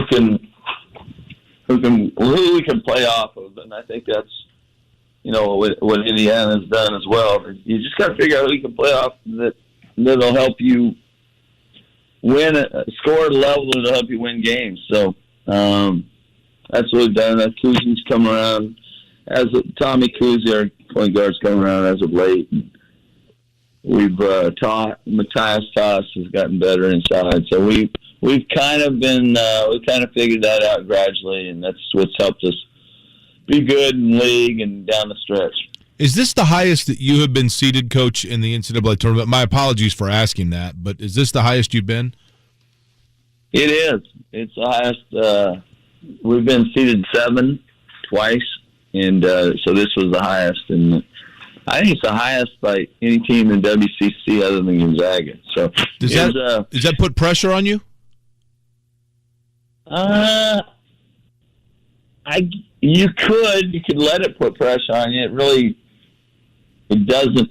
I'm assuming you mean because, hey, people think you're supposed to win, but we know better. We know that anything 5 through 12 is just put them all in a hat and pick one out, and they're all about the same, and that's where we're at. Obviously, I think it helps that we're playing Indiana because you're just not going to look by that one, and then you watch them and you see that they're good. They're really good, and they have good talent, good personnel. They're, like I said, they're a very good defensive team, and so you're not looking past it. And I don't think we will add any pressure. You're playing a game. That game's enough. You don't need any further expectations. You better play well at this stage of the game. Coach, last one from me, and part of this just kind of life in your conference. But you guys, I think, have played twice in the last 3 weeks for Indiana. Tonight will be their 8th game in that span. Certainly, Indiana challenges traveling across the country, but does that concern you at all about any rust and the fact that maybe IU got tournament jitters out of their way on Tuesday night? No question. Now, would you rather be on the other side of it? Or would you rather be on the side one? I think, yes, I would. But there is something to what you said. Like, they've played the game. They have that out of the way. And also, they have huge momentum. When you win those games, I mean, you're sky high. And that's real. Your confidence is high. You're excited to play. And you're just kind of in a playing routine where we played 2 games in 18 days. So it's a little different. But we've had – all you can do is practice and try and keep them fresh. That's what I would say is in our favor, just the fresh piece. But, yeah, it's definitely something you think about, and we have. Last one for me, Coach, and then we'll let you get ready for the game. Again, Indiana St. Mary's tonight. Randy Bennett, the head coach of the Gales, joins us.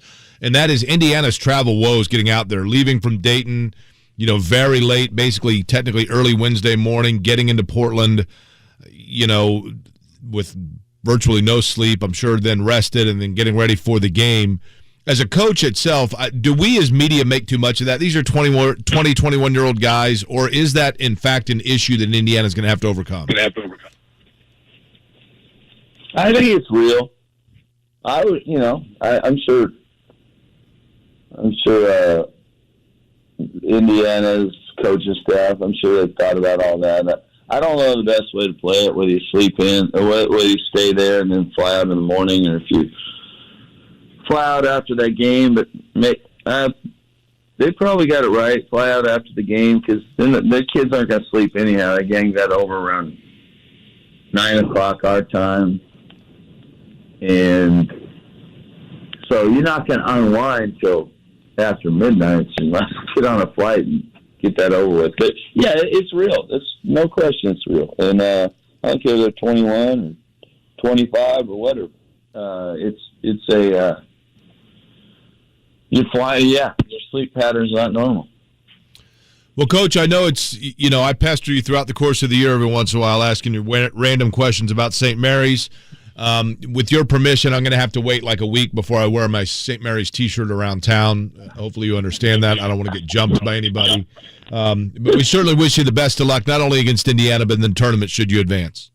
You got it. Hey, I really appreciate you having me on, and break that St. Mary's T-shirt out in about 2 weeks. All right. Thanks, Coach. Sounds good luck. Coach. Thanks. All right. See you guys. Thanks. Randy Bennett, head coach at St. Mary's again. St. Mary's taking on Indiana tonight. Kevin, a laid-back California dude. Little Indiana in him, but he's a chill guy. Yeah, some part of me thought, Jake, well, tip time is what, 4:20 local time tonight? Maybe Randy had a little something. But no, in all seriousness, just a chill guy. It was kind of funny during the interview. I thought to myself, Randy Bennett been there 21 years. Mike Bray's been at Notre Dame, I believe, 21 years. Two just laid-back individuals. I think their teams have taken on the identities of their coaches over that time. Highest seeded. I didn't realize that. Highest seed in school history. I mean, I guess it makes sense. They're a 5 seed, but they have had some games this year, beating Notre Dame, beating Gonzaga. I think they beat San Francisco, another tournament team as well. Had a lead on Wisconsin in the Maui, and that one got away from them. So a game that will be played in all likelihood in the 50s or 60s tonight. He's won 71% of his games. Whew. 71% of his games over that 20 in a very unique fashion. And how they built that roster. And, like I said, it's just so interesting going to their campus. And literally, it's like, man, it almost looked like a summer campground. Like, there was a gym and then like a couple of dorm buildings and, a cafeteria hall and a couple of classroom buildings, and that was it. I mean, it's tiny. Tiny. Andrew Love, Jake. Andrew Love, the interview that'll be up on the podcast coming up here after the show. If you missed that, Randy Bennett. And that was what? A couple years ago you did that? 2018, I think we said, is when I was out there. Yep. I was talking to my in-laws last night. They're like, wait, St. Mary's, isn't that the all-girls school in South Bend? Like, people have no idea. There have to be like 50 of them, right? Yeah. Right. You know, it's kind of like, how many Loyolas are there? Yeah. Is it a Maryland or in New Orleans? There's Loyola, Maryland, yep. Maryland, that's what I'm thinking of. I've always wondered this, and I'm going to show that I'm a total idiot here, okay? Oh, that's not true. Thanks. Just wait, Kevin. Let him talk. Yeah, there's a you're right. Loyola Open your mouth, and then I should probably... So there's Loyola of Chicago, right? There's Loyola of Maryland. I believe there's a Loyola in Louisiana. They are Jesuit universities. So here's my really dumb question. Oh, gosh. Are you going a religious take on this? No. But are they all of the same? Like, are they affiliated with one another? Or is Loyola a religious-based name, and so they just all wanted to use the same name and then had to specify that it was different than the other one? Or is it all part of like a national Jesuit university family? Is that a dumb question? Yeah, no, probably not. You're asking the wrong guy. Like, are you saying like they've got one main campus and these are like satellite? I don't even know. Yeah, in other words, I mean, in all honesty, like IUPUI, IU Kokomo. Yes, like so is there a Loyola University system of Jesuit universities that happens to have a campus in Chicago, a campus in Maryland, a campus in Louisiana, etc.? I Googled it. It says they are completely separate schools. The only thing they have in common other than the name are the Jesuit background and values. So Loyola, now I'm going to really step it up here in my naivete. You ready for this one, Mark? Still thinking of the caller Mike yesterday that dropped the 69 number and Sister Jean reference. What is the? Oh my! And I'm stepping into the arena of possibly a hot fire of ignorance here. Who or what is Loyola? That has to be a significant name within the Jesuit or Catholic religion, correct? I mean, there can't be a coincidence that schools that all have the same faith and value of the Jesuit system all use the same name Loyola, right? So do we know this? You guys there's Loyola Marymount, there's Loyola University Chicago, there's Loyola Louisiana. So who is Mr. or Mrs. Well, is Loyola a name? Is that like a like a high priest or something within the old church? Mark, are you looking this up? You guys I nodded off in my religion class. Man, I'm just sitting here thinking to myself, is Loyola going to beat Ohio State or not? You guys are all sitting there looking at me like... You think Chris Holtman's worrying about this, getting ready for the Ramblers? Possibly. Okay. Thankfully... Here we go. See, the Spaniard and Roman Catholic theologian and founder of the Society of Jesus, a leading opponent of the Reformation from 1491 to 1556. That's all I was looking for. Thank you, Google. Google, unlike the two of you, wanted to help me out. It was curious as to my inquiry and said, here is your answer. I really wish I knew this was coming. Google is inquiring minds. I see the St. Peter's Peacock mascot on the circle, Jake, if you want to go have a green beer with him. For future reference, when you're going to go down that road, I've got this lined up for you next time. And now, Deep Thoughts by Jake Query. Listen, the peacock that's on the circle is waiting in line for the 11 o'clock opening of that new salad place I tried out yesterday, which was fantastic. Big O Tire Sports Center update time here on the Fan. The Sports Center update on 93.5 and 107.5 The Fan is presented by Big O Tires, the team you trust. Happy St. Patrick's Day, Aaron Gobra. And if you were the Rutgers Scarlet Knights, you knew once the clock turned midnight in double overtime that you were in trouble, because how are you going to knock off the Irish on St. Patrick's Day? Not even Ron Harper could do it to a team from Indiana again. He tried to and banked in a three at one point, hit a deep one from the right wing. Gio Baker and him did what they typically do, but Notre Dame outlasted Rutgers in double overtime. Mike Bray after the win as the Irish now head to San Diego, and sounds like for Coach Bray, a little Jameson flowing on the flight. Well, let me start by saying happy St. Patrick's Day to everyone here. And you notice Paul's shot went in at 12:02 on St. Patrick's Day, so maybe there was a little bit of karma there. If there's a better game in the NCAA tournament, I got to see it. That was an unbelievable college basketball game, and they're really good. Little hyperbole from Mike Bray, but that was a brilliant game. You were up, right, Jake? Hyperbole there. I was. Both you guys, I think, were up. Yeah. Watching it. It was great back and forth. And now Notre Dame, out of double overtime, they have landed in San Diego. They will play Alabama tomorrow, a 6-11 matchup. Notre Dame and IU are in the same region, right? Oh, no. Are they not? Notre Dame's in the West region. IU is with Purdue in the East. But Notre Dame's in San Diego now. Texas Tech, Montana State. That is the 3-14 there. What is the first game to tip off today? I'm always curious. Right here. The very first game. Right here. Michigan, Colorado State, 12-15. Okay. CBS, I believe that's your Jim Nance crew. We know Nance loves Indy. So I think he's over there, 12-15. Michigan favored by 1. 2:45. It is the Longwood High Lions taking on Tennessee. 18-point favorite, the Volunteers in that matchup. At 7:10, Jake's Peacocks taking on Kentucky. BBN favored by 18.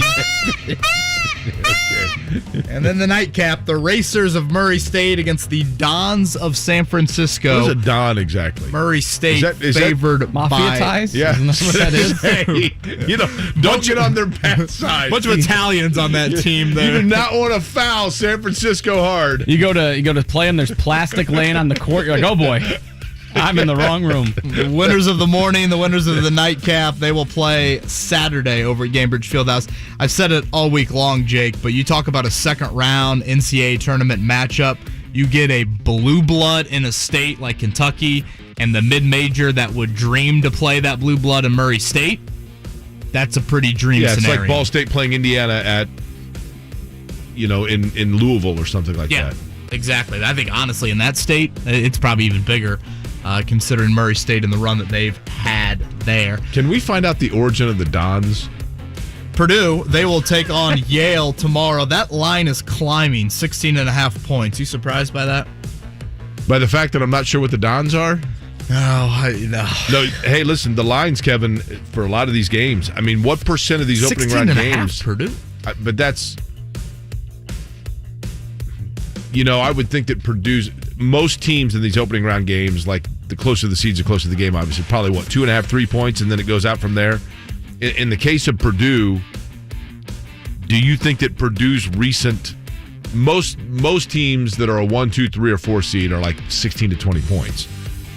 Does Purdue slide back a little bit because of, I hate to say it, but because of their recent tournament history, North Texas, etc., Little Rock, etc.? It's probably some of it. Also, Yale, has a track record. Granted, that team that hung in there with LSU for so long a few years ago, they've lost a lot of guys. Notre Dame's best player last night from that Yale team, Paul Atkinson.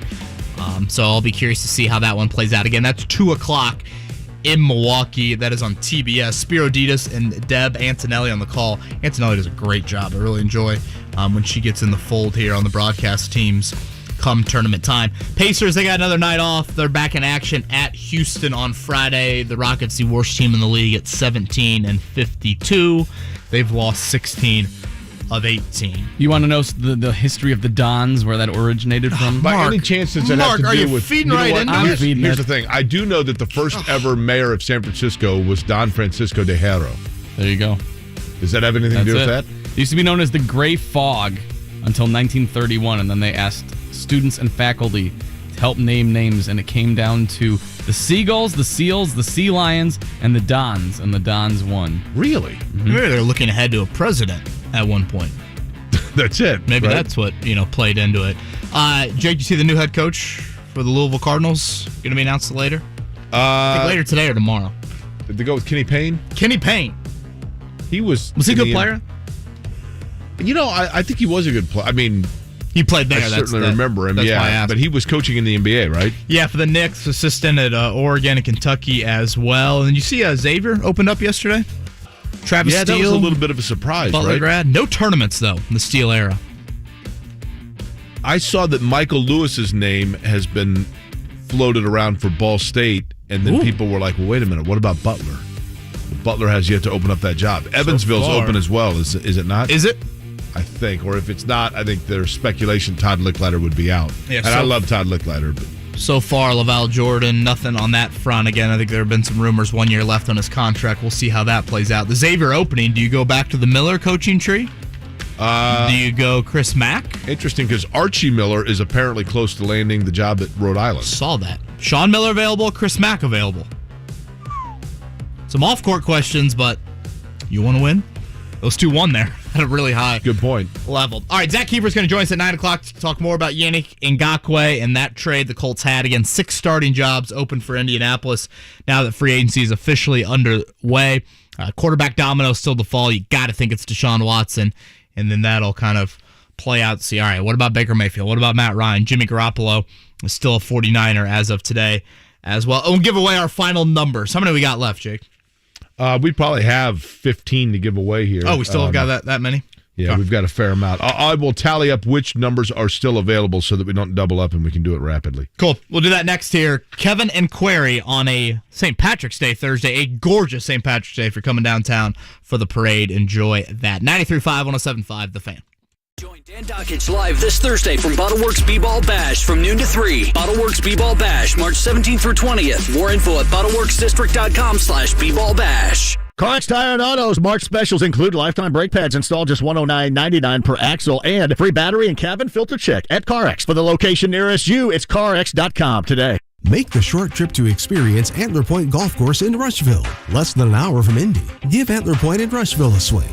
AntlerPointGolf.com. That's point with an E. The first round of BetMGM's March matchups will be underway soon, and here's a chance for every college basketball fan to bet the board. Simply register using bonus code MM160. That's MM160, and place a $10 wager on any game in the first round of the tournament, and you'll receive $160 in free bets that you can use for the rest of the day's tournament action. That's a $10 free bet for all 16 games, enough to keep you on the edge of your seat all day and all night. Log into your BetMGM account or sign up before round one and place a single $10 wager, and then you'll receive $160 to bet the board with only at the King of Sportsbooks. Visit BetMGM.com for terms and conditions. Must be 21 years of age or older to wager. Indiana only. All promotions are subject to qualification and eligibility requirements. Rewards issued as non-withdrawable free bets or site credit. Free bets expire 7 days from issuance. If you or someone you know has a gambling problem and wants help, call 1-800-9-WITH-IT. Jake Query here. Recently I returned to college to finish my degree, and I encourage you to join me. Whether you're like me and life simply got in the way, or you never went to college at all, Indiana offers financial assistance for those ready to move forward. If I can do it, I know you can too. If you're looking for a better job or doing it for your family, Indiana has grants to pay for over 150 certificates in high-wage industries. You're sure to find a tuition-free option that fits you. To apply, visit nextleveljobs.org today. Sponsored by the Indiana Commission for Higher Education. That's nextleveljobs.org. It's Big Joe reminding you to plan your party with the help of Payless Liquors. With 26 Central Indiana locations, Payless is going to save you time and money. Payless has a half dozen Irish whiskeys under $25 with names like Jameson, Proper 12, Busker, Bushmill, Slane, and Kilbeggan. Plus Guinness 8-packs are just $12.99. Get your Natural Light 30-packs for the tournament games for just $17.99 and Mom Water 4-packs $7.99. Grab your favorite beverages at Payless Liquors, open 7 days a week and online at PaylessLiquors.com. Don't pay more, get more, and pay less at Payless Liquors. Seeing our designs come to life, then posted and shared on social media, makes my day. I'm a jewelry designer at Shane Company. Our design team is excited to bring you new and unique engagement ring and wedding band styles throughout the year. We travel the world for inspiration, concepting and creating fresh designs. Visit Shane Company to see a broad selection of bridal looks we've perfected just for you. New styles ahead of the trends. We have floral and feminine looks, art deco, and modern designs, as well as all the classics.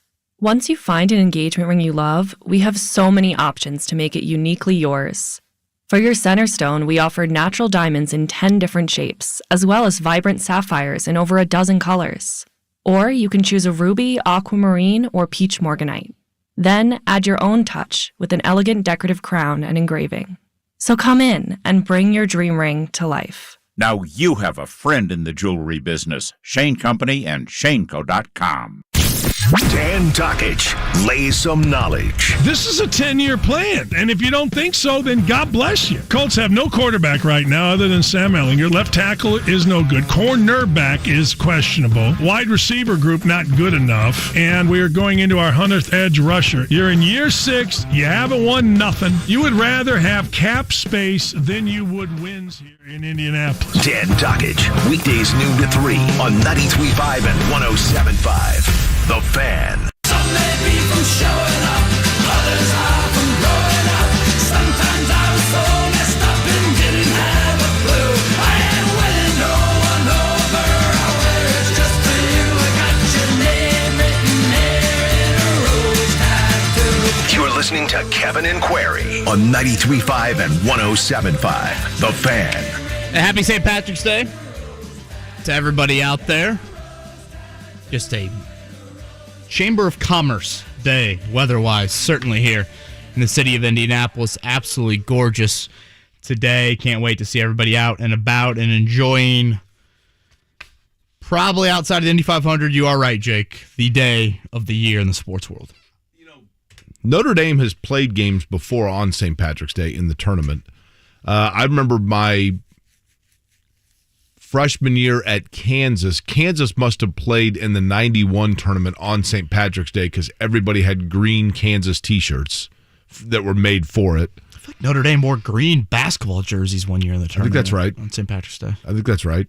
I mean, it's great. You know, and St. Patrick's Day itself, I think, you know, so many different traditions that people do. It's cool. I think most people have some Irish background or heritage, or a lot of people do. I shouldn't say most, but a lot of people do in Indianapolis. I recall it was when I worked here before. I was in the St. Patrick's Day parade. I didn't know that we were supposed to do that, and we got done with the show in the morning, and they're like, "Oh, you know, we got to do the parade today." I'm like, "Oh, okay." And wait, we didn't get invited as the 20th mid-market show? Well, we're number 21. They told me that you've got to be in the top 20 of mid-market morning shows. Goals. And so obtainable for 2023. I'm like, okay, well, I guess we can partake in the St. Patrick's Day parade. And the St. Patrick's Day parade was predominantly, the attendees were predominantly kids from the different parochial schools around Indianapolis, which means that... Oh, you have the cathedral band playing. Yeah, so I mean, it's, you know, all these kids from Catholic schools. And I have always felt like if you're in a parade, anytime I'm in a parade, I always like to have like candy or stuff to throw to the kids. And the only candy they had was, and it was very kind of them. I'm not going to say any names, but one of the coworkers that I had at the time was invested in some chocolate company that was good for the environment or something. But they were like Ghirardelli, the little chocolate squares. That sounds boring. So they had me, but they were coins. They were chocolate coins, but they were in little square packets.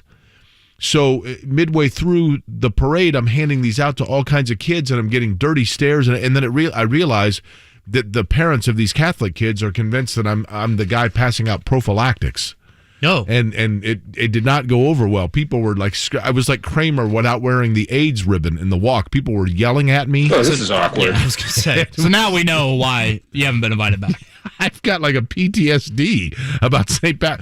I mean, you can't spell St. Patrick's Day without PTSD. So we're right? guilty by association. Yeah, I know. I was afraid of this. This is what I told the higher-ups during this process. I want no prophylactic show running in the parade. Only 2 lower seeds are favored in the first round. Any guesses? You've mentioned... That is an excellent guess. You've mentioned these teams, both of these teams. 2 lower seeds that are actually favored. Actually favored. 9-8 matchups. Memphis would be one. Memphis, 2-point favorite over the Broncos of Boise State. And the other? The other 9-8 matchup, let's see, that could work. I don't think Marquette would be. Is there a 10-7? I'm going to say Michigan. Is Michigan over Colorado State? Ooh. Mark going with Michigan. Jake? I like Mark's line of thinking there. Again, Michigan's point guard, Devontae Jones, concussion, did not make the trip.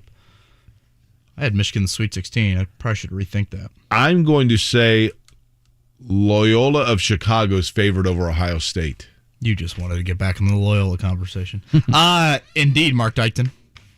1.5-point favorite, the Wolverines over the Rams. Do you like how they stagger them? Now, I guess we've done this for, at least a handful of years now. You got 12:15 Michigan, Colorado today. 12:40 is the next game. That's Providence, South Dakota State. Then there's not another one until 1:45. That's Boise State, Memphis. And then Baylor, Norfolk State at 2. So this first window of 4 games, right? It's really staggered. I just like this, Kevin. And it's always weird, like next weekend. But I love today and tomorrow. It's just you can't escape games. They're all over the place.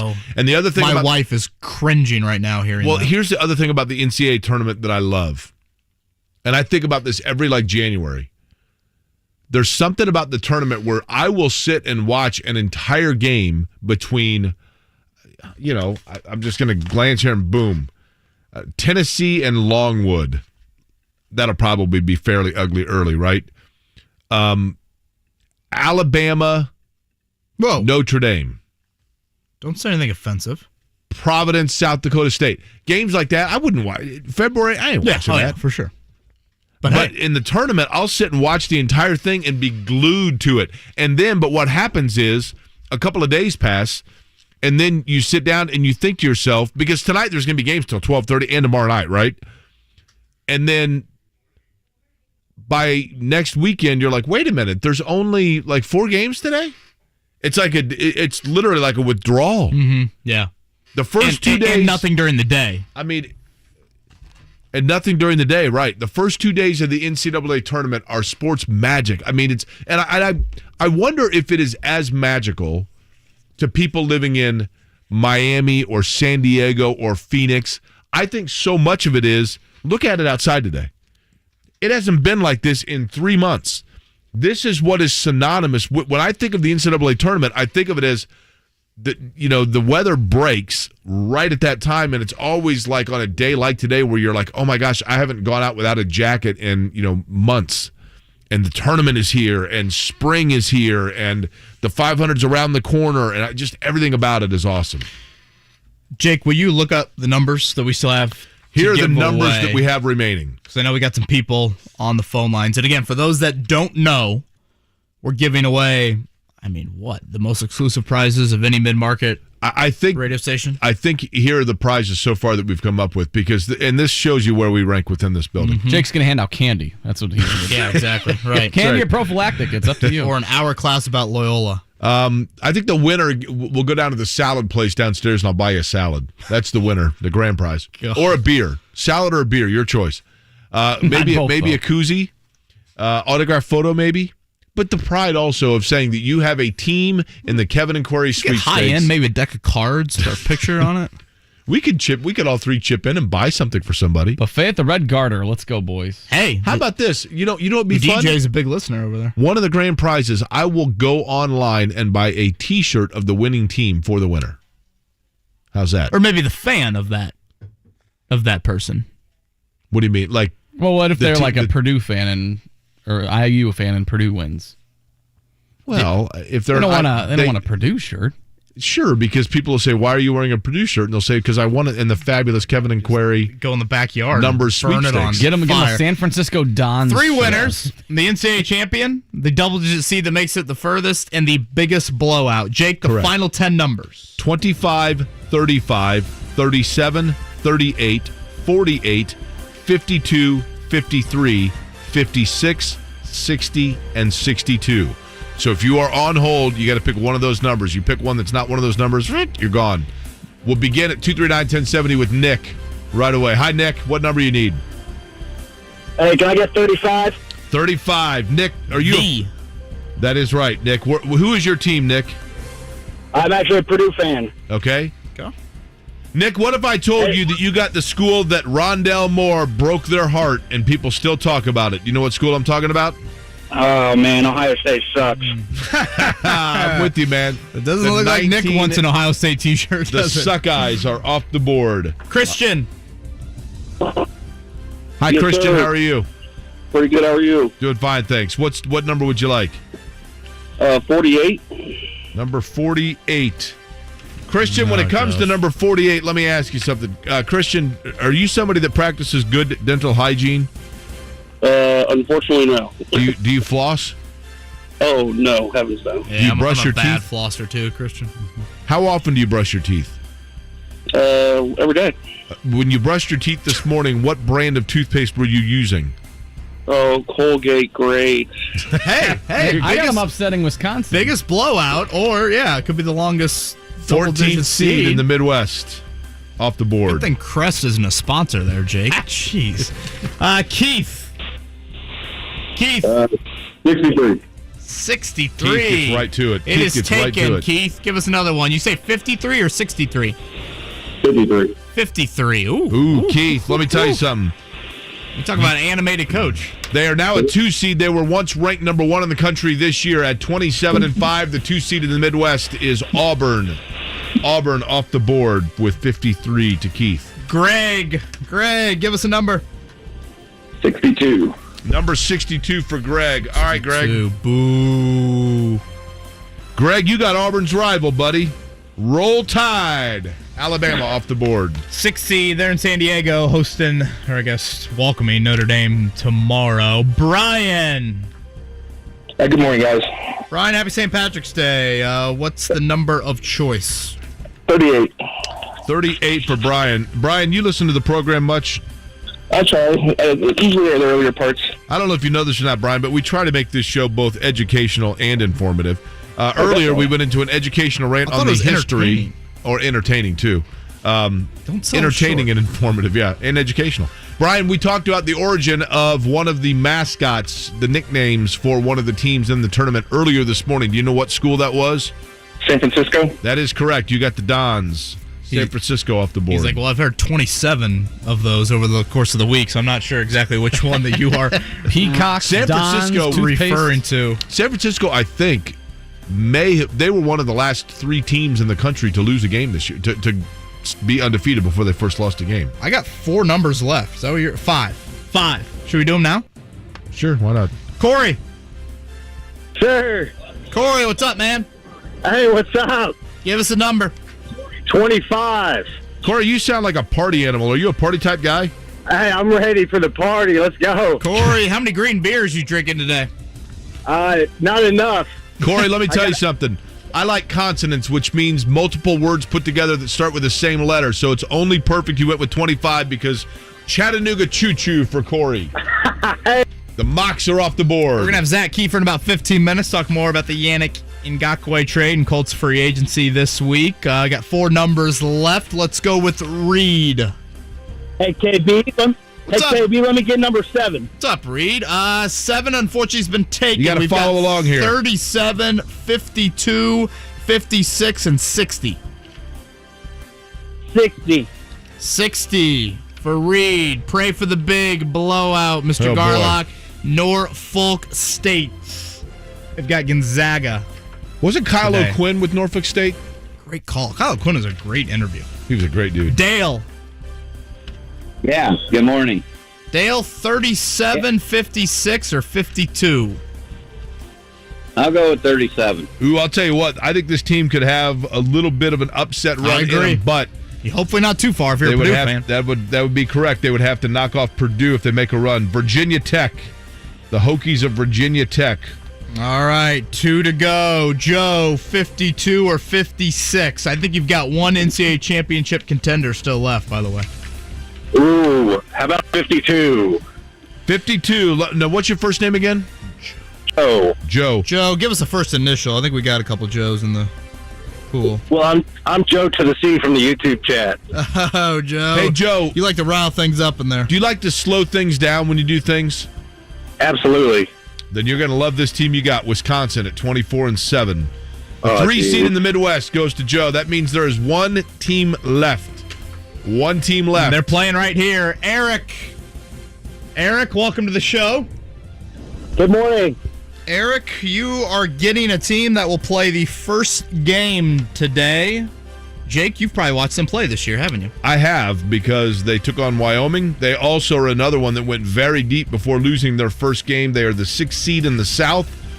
And I had to pick somebody up at the airport yesterday that flew in from Denver, where they played this team's fight song on the plane for everybody. Ooh. The Rams of Colorado State. Eric, first is he gone? Well, Eric, I don't think Colorado State's going to win, but yeah, I was going to say. Just call in. We're safe. So there we We'll believe go. you. All the numbers have been assigned, Boom. and we appreciate those of you who weathered your way through our number assignments over the course of the last few days. Zach Kiefer in 10 minutes. We'll be back. Kevin Aquari on St. Patrick's Day. 93.5, 107.5, The Fan. We buy any car. We buy any car. Any. Trading in or selling your car, truck, or SUV, WeBuyAnyCar.com takes the hassle out of selling in just 3 easy steps. 1. Get your free online valuation. 2. Drive to your local car buying center. And 3. Walk out with your check in as little as 30 minutes. So don't wait. Get your free online valuation now at WeBuyAnyCar.com. Find out how much your car's worth at WeBuyAnyCar. Take a shot on college hoops this March with a risk-free bet on FanDuel Sportsbook. Hey, it's Mark from Kevin and Query. It doesn't matter if you're new to FanDuel or already have an account. All customers get a risk-free bet on the bracket. Just sign in the FanDuel Sportsbook app to claim yours today. And if you're new to FanDuel, sign up with promo code MARK to get in on the action. Then you could bet on the underdog you've had your eye on or go with the favorite. Either way, it's risk-free. I'm taking IU to beat St. Mary's tonight. I got Purdue beating Yale. Feel free to go whichever way you want. And with cash out, the ball is in your court, so you can close out your bet whenever you want before the game is over. I did it yesterday. Notre Dame had me a little skittish. I ended up cashing out. I rebet the game, doubled my money right there. It's one of the many reasons I love betting on FanDuel Sportsbook, plus the app is safe, secure, and easy to use. And they have everyday odds, boosts, and specials, so be on the lookout because I'm sure there are going to be plenty of them for the tournament. There's no better place to bet the tournament than FanDuel Sportsbook. Again, join now if you're a new customer with promo code MARK, M-A-R-C. If you already have an account, sign into the FanDuel Sportsbook app to claim your risk-free bet today. 21 and over and present in Indiana. Refund issued is now withdrawable site credit that expires in 7 days. Max refund $5. Offer is non-transferable. Restrictions apply. See terms at sportsbook.fanduel.com. Gambling problem? Call 1-800-9-WITH-IT. Spring in Indy. And since 2001, Rhino Shield has been covering Indiana homes and businesses. Just ask Mike. Was watching TV one night and saw the Rhino Shield ad, and I thought, well, if they can do a house, they can probably do a building. And Rhino Shield's not paint, it's better. So they came out and they gave me a price, showed me how the Rhino works, how it lasts, and how the guarantee works. Business owners, you too can get the 25-year protection of Rhino Shield right now for 15% off the regular price. They started on the building.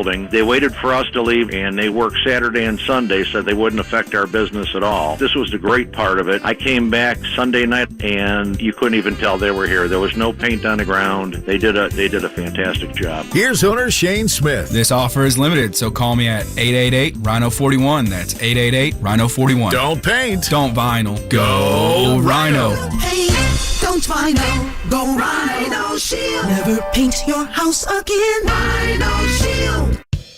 Hey guys, looking for a reason to spend 3 days on the couch watching basketball? Schedule your vasectomy at Urology of Indiana for a Thursday or Friday, then sit back, relax, and catch some games over the weekend while you recover. It may be the only time your wife approves of hoarding the couch and the remote control. Vasectomies at Urology of Indiana are simple and typically take only about 15 minutes.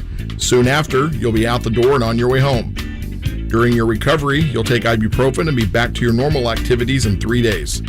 The docs at Urology of Indiana are board certified and perform vasectomies every day of the week, all year long. They're pros at what they do.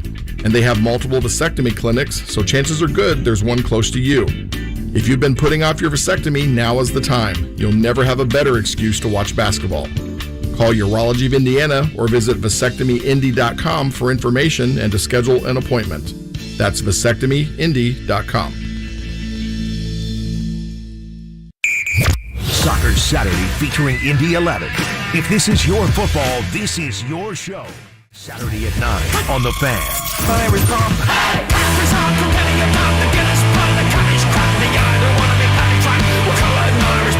You're listening to Kevin and Query on 93.5 and 107.5. The Fan. I'm building my own salad over here, Kevin. God, you love this place. Telling you what, man. Like, there was a place called When Eddie Met Salad. And right here in the circle, for those who don't know. That was up on the north side that didn't last for whatever reason. And then yesterday, I'll be honest, I thought it was still Obon Payne on the circle. Zach Kiefer joining us in 7 minutes, by the way, to talk about the Colts and their move yesterday. And I went down yesterday, was just walking around, and I'm like, oh, Obon Payne's out here. What's this? Green District. Okay. And I walk in, and it's salads, but you make your own salad. And I'm telling you, like, I got done, and I'm like, I can't wait till 11 a.m. again. I mean, I don't know if this is like an issue or You'll what. be a spokesperson for this place. Get in my belly! It is. It is a very good spot, and Really I good. frequent it quite often. Speaking of building, the Colts trying to build a roster together. Again, the Yannick N trade, I'm a big fan of it. If you missed that conversation, we talked about it a little bit earlier. Right now, Jake, open starting jobs. Quarterback, wideout, tight end, left tackle, right guard, and I guess kicker. Cornerback, I guess, with Rock Yassin now gone. T.Y. Hilton and Zach Pascal are free agents. They're officially on the open market. I totally understand why the Colts don't want to bring them back. And we'll see. Chris Ballard has let guys hit the open market and bring them back. It will be a new era at wideout, though, if those two guys aren't back. Just from a pure playing time standpoint. Is Ashton Dulin going to go from fourth wideout to, a ton more playing time? I still think, and they need to add somebody. That list is drying up a little bit in free agency. I also think tight end, you need to explore that as well. But there are some notable names. I mean, you're talking about Hilton, Pascal, Eric Fisher, Mark Glowinski signed with the Giants. Al-Qadim Muhammad started every game for you last year. I mean, there will be certainly some new blood in the starting lineup. I just feel like, Kevin, I get it. And I'll be interested to get Zach's opinion on this. There are two schools of thought on this. The first is that you let everybody else overpay, and then you go and you get what you need. Or the other is you just go with it. And if you got this salary cap room, maybe the positions of need, they don't see guys that can do what they need done. I don't know. But it does seem like they're kind of sitting on their hands, doesn't it? But are there receivers out there that are going to make a difference for the Colts? At this point, basically any receiver would make a difference, correct? Yeah, Allen Robinson is still out there, correct, Mark? Yep. And for those that maybe Juju Smith-Schuster didn't watch a whole lot of Bears, still something in the tank. He's 29 years old, Allen Robinson. Yeah, I think he checked out last year. He had an ankle injury that lasted like 6 weeks. So, I think he saw the writing on the wall in Chicago. I would take a chance on him. I still love Allen Robinson. He's had some horrible luck with starting quarterbacks, which might be an issue considering you don't know who's going to be the starting quarterback here. But I would take a shot on Allen Robinson. Jarvis Landry, released by the Browns. Will Fuller.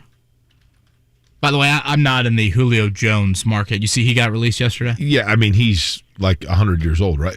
Julio Jones to me. And got the nagging hamstring last year, which at that point. Two guys to look at. And you're talking about Julio Jones.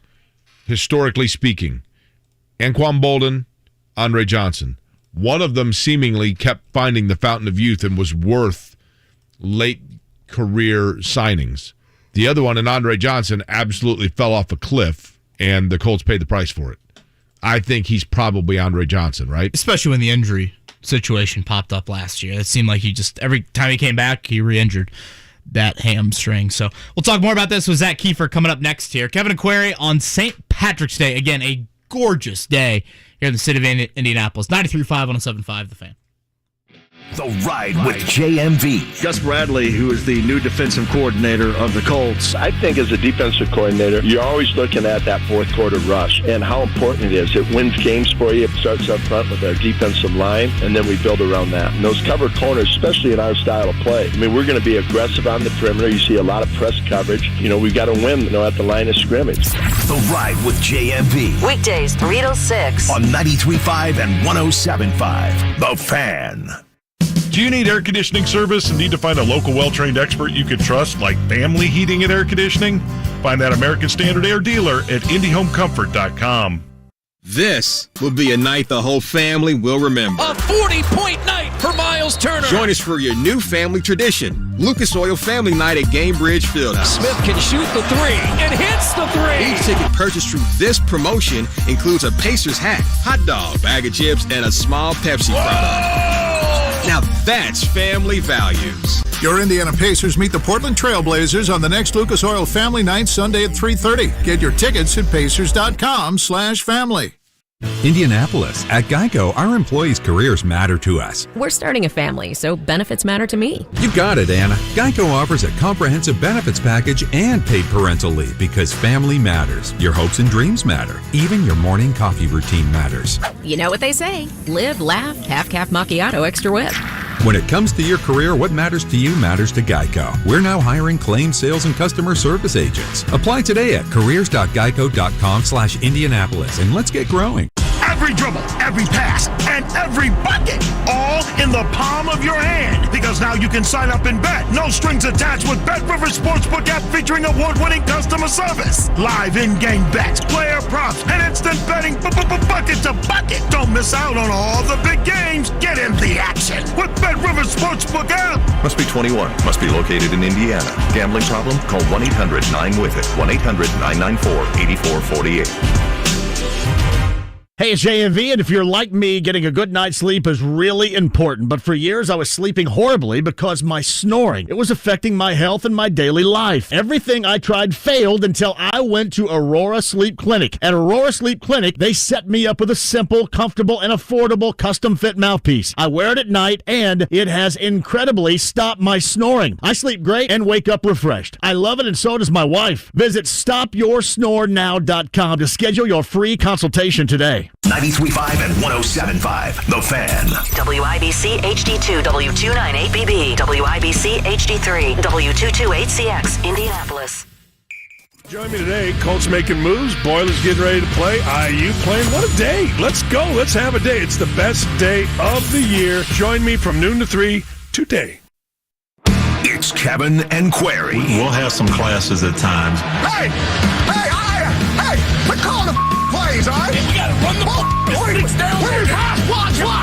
We'll run the ball. Can we run it down there? Just play. We run it down. Yeah, Jeff. We will. All right, we're going to call pass plays. Block. On 93.5 Boom, baby. and 107.5, The Fan. It's like noon can't get here fast enough. 12:15, Michigan and Colorado State. I'm just waiting for 10:45 to pick up my salad. We'll start things off here as we get the bracket of 64 underway. And for a lot of Colts fans, it's like, yeah, that quarterback decision can't get here soon enough. Zach Kiefer from The Athletic joins us here on the Payless Liquors hotline. Zach, before we get to the quarterback chatter, let's start with the news of yesterday. Yannick Ngakoue coming here to Indianapolis. We've talked about it earlier. I'm a huge fan of this move. What do you think about the Colts getting an edge rusher, a proven edge rusher, which is something they have not had in quite some time?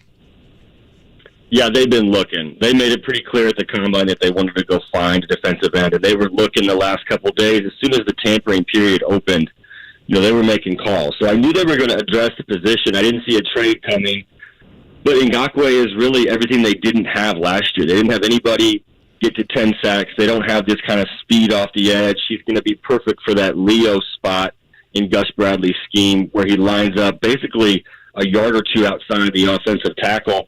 And really, this is Gus Bradley being like, guys, I know this guy can play. Now, he's been on 5 teams in 4 years now, and that's a red flag. That's a question mark. But the fact that Gus Bradley went to Frank Reich and Chris Ballard and the personnel staff and said, I believe in this guy. He matured last year. He was one of the reasons we made the playoffs, and the teammates around him really started to gravitate towards him. He's only 26 years old, and he's got 55 career sacks. This is exactly what the Colts needed to add to that defense. And Zach, I'm glad you brought up that 5 teams now in 6 years, because that is a big number, especially for a guy that has been extremely healthy and consistently productive at such a precious spot. Any insight into why you think he's bounced around so much? I mean, I get it. There's been some moments I've seen him off the field, maybe a personal foul penalty here. Frankly, I think he brings a little Danico Autry edge. And by that, I don't mean the position edge. I mean like a mindset that is necessary for this defense. But any more into why you think he's bounced around? Yeah, they missed that mindset last year, that Autry mindset. Right. And I think that's a good thing. I think they recognize that. And you brought up a good point. I think it was money in Jacksonville. I think he wanted to get paid, and he didn't. He was traded. He butted heads with the coaches in Baltimore, from what I heard. It was about play time. It was about his position on the field. And the reality is he wasn't a great run stopper. He's not a great run stopper now. He's maybe mediocre at best. but that's a reality. And that's something that Matt Eberflus probably wouldn't have been on, right? He probably wouldn't have, Matt's going to make you play both ways. You're going to have to play the run and the pass if you're going to play for his defense. But new coordinator, Gus Bradley, is in here. And I talked to Nate Ollie at our lunch the other day. We got to meet the new assistant coaches, and he said a lot of things that fit within Ngakwe's skill set in terms of just, we're going to take the seatbelt off and go, and we're just going to go chase the quarterback. And that's what they want to do. They want to play a little bit faster. And Ngakwe's got tons of speed on the edge and a little bit of nastiness, like you said, that was just missing a little bit last year from this defense. Zach, every year a new iPhone comes out. Everybody gets super excited about it, and then there's a story on the news where it shows like 50 people waiting in line at the Apple store to pay exorbitant amounts of money for the newest iPhone because they got to get the newest one. And then other people wait because they know in like 3 weeks the price is going to come down. Is there any doubt in your mind that Chris Ballard, when that happens, is one of those that waits and is never waiting in line to overpay? Yeah, that's a good analogy. He's never bought an iPhone on day one, if that's the analogy we're playing with. Correct. Look, and talking to people around the Colts the last couple days, and this goes back to before free agency kicked off on Sunday and Monday, I thought the approach would be a little bit different, but the vibe I got was patience. That was the word I got, patience. They're going to see how the market falls out. And in talking to a couple coaches at this lunch on Tuesday, they were just marveling at the contract that Christian Kirk got in Jacksonville. I mean, he's not... I think around the league, everybody realizes that guy's not worth anything close to what he got. So they're not going to jump in and overspend just to get a guy under contract. That's just not how they do it. Now, the flip side of that is you're going to let some good players go, and you're going to have to settle for B players, which they've probably done for the most part the last couple of years. The reality is this team needs to fill these needs, and these are premium positions. I mean, maybe they upgrade at left tackle. You have a fallback in Matt Pryor. I'm not sure how good I feel about that for a whole season. But we're talking the same issues we've been talking about for 3 months. It's wide receiver, it's tight end, and, of course, the biggest one is quarterback. Zach Kiefer from The Athletic is with us here on Kevin and Query. Zach, going back earlier in the week, Adam Schefter reported that the Colts made a call to Houston on Deshaun Watson. Who knows, if that was the first call, if it got anywhere, by all accounts, it seems like if you want a meeting with Watson, you had to have presented a trade package to Houston, and obviously the Colts being in this division, also not having, great draft capital would halt those things. Do you think the Irsay family signed off on that initial call, or do you think this was simply just all right, let's gather intel and we're at the 1 yard line and we'll see what happens if we ever get to the other 1 yard line? My gut tells me it's the latter. You made a good point last week when we talked about this. Is the Colts they're not just owned by Jim Irsay. They have 3 female owners and his 3 daughters, and that matters. That matters because there's some serious allegations that were thrown at Deshaun Watson over the last couple of months. And even though the charges weren't filed, that is not something an NFL team can ignore. I want to know more about this. I want to find out more about this, and I will in the next couple of weeks. How serious was the call? They realize they don't have a first-round pick. They realize they play in the same division as the Texans. So I almost feel like it was just I don't know. I don't know what it was exactly. I want to find out more before I really dig into it. But those are very real and serious questions this team has to answer. And they had to know that Nick Caserio was never going to trade Watson into the division. So I'll be honest, that really surprised me that the Colts made that call. Zach, you're a father, right? Correct. 1 or 2 children? I got 2 little girls. Okay. So a genie comes up to you and says, I'm going to pay for your little girl's college education right now. All you have to do to ensure that takes place is write down one name, put it in an envelope, and on opening day of the NFL season, I'm going to open that envelope, and if the name you wrote down is the starting quarterback of the Indianapolis Colts, your kid's college tuition is paid for. What name do you write down? Jake, that is a cruel game because I really need that college paid for, man. That would be nice. Jake hasn't thrown that analogy a marker. Now, I will say this. Sam Ehlinger would be your safest bet because as of right now, he has – so you can't – so the genie says you can't say Ehlinger because he doesn't want that factor. That's what I was going to say. That's what I was going to say just by, it's Sam against the field. He's or whatever the bird in the hand, right. Okay, if gun to my head, I'm going to say Garoppolo, only because I feel like they're just going to wait out the 49ers. The Deshaun Watson shoe is going to drop, and I just think he's a better fit than Baker Mayfield. I don't know a ton about Baker Mayfield, but I feel like once Watson decides where he's going to go, the three teams that are left are going to start to figure out what they're doing, right? They're going to have to figure out, do we want to trade for Jimmy G? Is Baker available? Do we want to just sign Mariota or Winston or whoever it is? I feel like Winston will go to the Saints if they don't sign Watson. So, gun to my head, it's Garoppolo, but I don't love the pick because, look, there's limitations, and the Colts know that. They're evaluating Jimmy G. They're trying to figure out how much they're willing to give up, if anything. At some point, do the 49ers just cut him? Clearly, his value has dropped. So this is the bed they've made. This is the bed that Jim Irsay's made.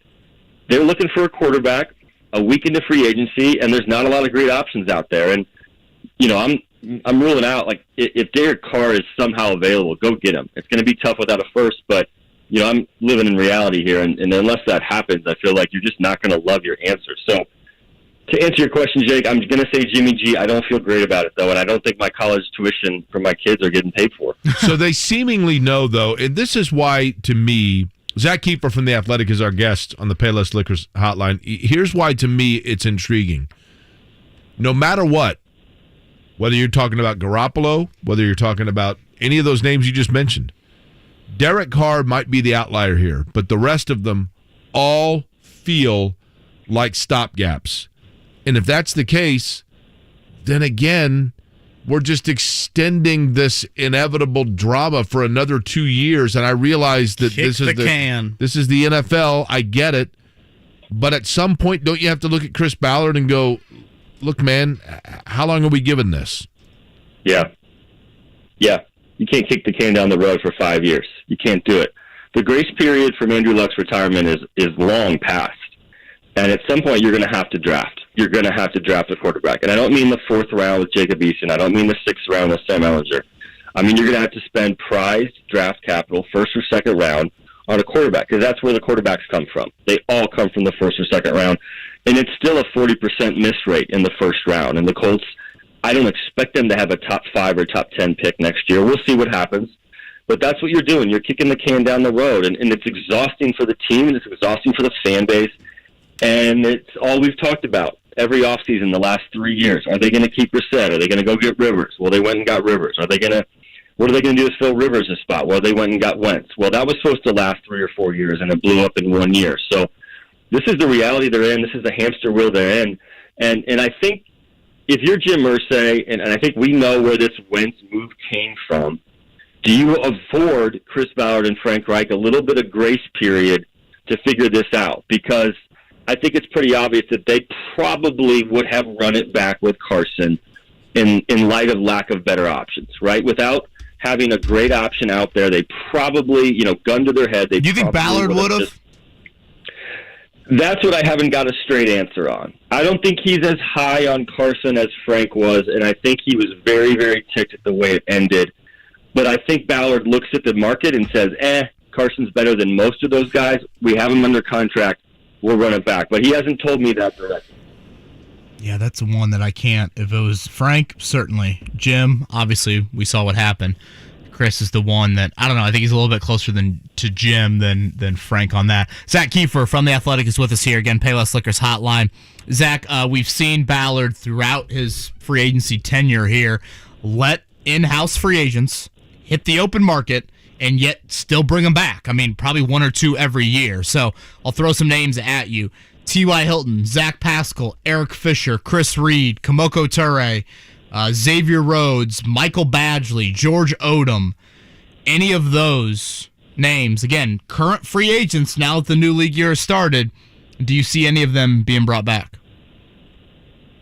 They haven't had conversations with most of those guys representation. They just haven't. This is going to kill some people. I don't think T.Y. Hilton's back. I don't see it. The injuries have become a real thing the last couple of years. All-time great Colt, but they need to get better at receiver. I could see them bringing back Chris Reed. They love what he brought to the offensive line last year, but I'm going to say no on most of those guys. I'm going to say no on Marlon Mack, on Zach Pascal, on Eric Fisher. maybe you can wait out Teray. I've always been high on Teray's skill set. I feel like he's got a lot on the edge, and when the dude plays, he produces. The problem is the injuries. He's been in and out of the lineup. But if you can wait out Teray and keep him for a couple million, I feel like that would be a win because you always need that pass rush, and they really only have 6 linemen right now, and they want to have 7 or 8 really good players. If you can get Teray on the cheap, it's a gamble because of his injury history. I feel like that's worth it. And then, man, I don't know. I mean, they brought back Moelle Cox, they brought back Tyquan Lewis, they brought back Zaire Franklin. They've made it clear those are the guys they value, and the rest are just going to be able to go talk to other teams and probably get better offers elsewhere. Zach, when I look at the Colts trading Rock Ya-Sin for a pass rush, I understand the critical nature of the pass rush. And I get that, having good corners doesn't do you anything if quarterbacks have all day in the world to sit there and wait for guys to get open. But did they a little bit rob Peter to pay Paul? In other words, I get the move, but didn't they also take away from a position that needs some depth? Yeah. I mean, you didn't solve one problem, but you addressed one problem and created another one. That's the reality. The issue is, and the reality is, that it's way harder to find elite pass rushers, and I put Ngakoue in that class. It's way harder to find elite pass rushers as it is moderately good corners, which I think Rock Ya-Sin's a moderately good outside corner. Look, he deserves credit. He played really well last year for stretches, much better than his first 2 seasons. But there's, dozens of corners on the market right now that could come in and play decent football for you. Now, the great ones like J.C. Jackson, those guys are not going to be available, and if they are, they're going to be, at the cost that he got from the Chargers. So I just feel like this team they've just been missing that edge rush, that guy on the edge that's going to create problems on money downs. They didn't have it last year, and Rock played well, but it's an easier hole to fill. That's the reality, and you can go draft a guy that can come in and play decent football for you. I'm not going to go further than that, but you can draft a guy in the 2nd or 3rd round that can play decent cornerback for you. The pass rushers are just so hard to find. You're not going to find one when you don't have a first-round pick.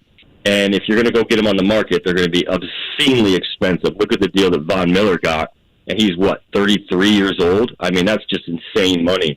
So it's an easier hole to fill, but it doesn't mean it's not a hole you have to address. Yeah, I mean, you look at Ngakoue's career, you pencil him in for 16 games and about 10 sacks, which would be a dream in past years for the Colts off the edge. All right, last one from me, Zach. Matt Pryor.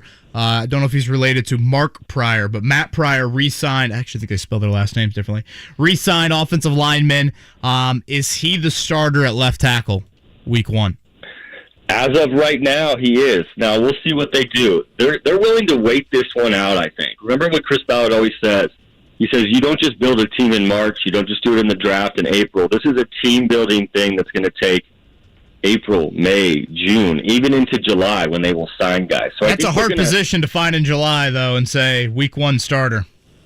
Yeah, for sure. Some guys stay healthy. Some guys don't. Remember, they signed Eric Fisher in May last year, and they had the option of going with Charles Leno, which they should have because he played much better than Eric Fisher did coming off the Achilles. I don't think Fisher is a done deal in terms of not coming back. I think it's an option. I think a lot of teams are going to watch the tape and say, you're not worth what you think you are this year. I think he's going to want big money because he's a left tackle, but his play says something otherwise. So we'll see. But as of right now, I think Matt Pryor is the left tackle. Hey, Zach, one other question from me, and I don't know that there's any way that any of us would know this, but I think you have your finger pretty firmly on the pulse of things. When you see players on the roster, Darius Leonard, Kenny Moore, those two come to mind, and by no means am I saying that they're doing anything wrong here at all, but when they go to social media to make it clear their thoughts on potential free agents or trying to kind of recruit guys, which I think is fun and I think fans enjoy it, or when players depart, do you think that the front office ever says, hey, listen, you got to pump the brakes here because it looks critical or it is putting pressure on what fans then expect that we are going to do or should do, and we'd rather you keep those opinions to yourself? No, not here. Not here. Ballard knows. Ballard hears. Ballard knows what the fans think. I sent him a fan sent me a picture a couple years ago of, it was some guy in a discount aisle when everyone else was racing to the other aisle in a store, and they were just getting like the $1.99 things or something, and then someone had put his picture on it, and I sent it to him, and he got a kick out of it. Like, he knows. His kids go to Westfield High School, and they hear it too. So he's aware that the fans get frustrated with his patient and prudent free agent approach. But I'll say this about the GM in this town. He sticks to his guns. He is stubborn. To a fault, I think, at some points, because there have been misses in the last couple of years that they have sat out, and they didn't meet Danico Autry's offer last year, and they should have, and things like that. But he is very convicted in his approach, and that hasn't changed since he got here in 2017. For right or for wrong, he believes in it. And at the very least, I think you would rather have, if you're a fan, you would rather have a guy who sticks to what they know and doesn't facilitate. In terms of one year you go all in and it busts, the next year you don't do anything. I think at least this way you know that he does have a plan, but they need to show that they have a plan. Him and Frank Reich, they need to show the owner, Jim Irsay, that they have a plan moving forward, because at some point this team is just 7, 8, 9, 10 wins, and that's not going to be good enough. You need to have a plan to show you're ready to climb to the next level, beat the Titans in the AFC South, and get back into the playoffs. And that's what the next couple of weeks are about. And it starts with that quarterback spot. You've got to show that there's some hope entering this 2022 season, because the fans are getting impatient. There's a lot of talent on this roster, and then simply they're just too good to be sitting at home in January. Zach, I know you're an IU guy. You got them winning tonight, and how far you got Purdue going? I think Purdue could be a Final Four team. I've got the Hoosiers winning tonight, but I think they're going to get tired and lose over the weekend. But it's been fun the last couple of weeks, from basically them playing themselves from out of the tournament into the, well, we can't really call it the second round, but it feels like it because they won on Tuesday night. So we'll see, but I think this could be the year that the Boilers finally get to the Final Four. Again, tonight, 7:20, Indiana and St. Mary's. Zach, great work this week. I know it's kind of you just wait 24/7, 365. You never quite know, so appreciate you making some time for us this morning. Thanks, guys. Have a good one. Zach Kiefer on the Payless Liquors hotline. I go back to the point made earlier about Yannick Ngakoue, Jake. It's one of those things where you probably don't even realize the type of production he puts up. It's not like 15 sack seasons, but it's just he's available, and if you play every single week, you're going to fall into double-digit sacks. And that's what he's done in his entire career. Since he came out in the 2016 draft, him, Aaron Donald, the only two players in the league, 6 straight years of 8 sacks or more. No question about the fact that availability is the biggest key there, right? And how much does that hurt them? Right. I mean, look at Turay, the name Zach just brought up. Look at Tyquan Lewis. Just to have him out there is would be big enough. Puts on his uniform into that position. With his ability in Gus Bradley's system, I think that's why this makes so much sense. All right, pop quiz coming up in about 10 minutes. Very manageable pop quiz. You know what we should add to the pop quiz? Scotty Johnston every single day, has on a jersey with a matching hat. It's truly remarkable. Today's one of his more modern names, by the way. People when they do the pop quiz should just have to guess the random team that Scotty is representing that day. And if they get it right, a week's worth of salad downstairs I'll buy. Whoa. I'm just trying to keep this place in business. Gosh, romaine for days down there. I'm just telling you. You love, I mean, are you going to go part-time I'm here? telling you. Oh, I'd love to do that. Are you kidding me? I'd love to work part-time at a small grocery, like an IGA grocery store. I thought about the Preston Safeway where I've seen you before. Oh, nice. I've got the Emmaus experience. I thought about applying because, we get the afternoons free. Although I'm doing schoolwork and they want me to do more stuff on the website. I do like that Safeway place. Yeah. It's very quaint. Yeah. Ran into Neil Brown in there, the greatest chef in Indianapolis. If it's good enough for him, it's good enough for me. Yeah. I like the vibe in there. All right, pop quiz. The vibe. It's like a bar. Yeah, exactly. Pop quiz in about 8 minutes. We'll talk a little bracket as well before we wrap things up. But let's hit a Big O Tires Sports Center update. The Sports Center update on 93.5 and 107.5 The Fan is presented by Big O Tires, the team you trust. College basketball last night, the play-in games ended in sensational fashion. You knew, as we had talked about, Kevin, all morning long, Rutgers was in trouble when they let the Irish hang around until the clock turned St. Patrick's Day, and that was the doom for the Scarlet Knights. Almost got some Guinness and Jameson out to cap the night. That was an incredible double overtime game. Back and forth. Ron Harper Jr., Geo Baker hitting big shots. Blake Wesley forcing it into a second overtime, the South Bend freshman. And then Paul Atkinson capping it off. Mark, do you have that Mike Bray audio now that I say all that? You want the final call or you want what Mike Bray was talking about? Let's go final call. Get my juices flowing on the St. Patrick's Day.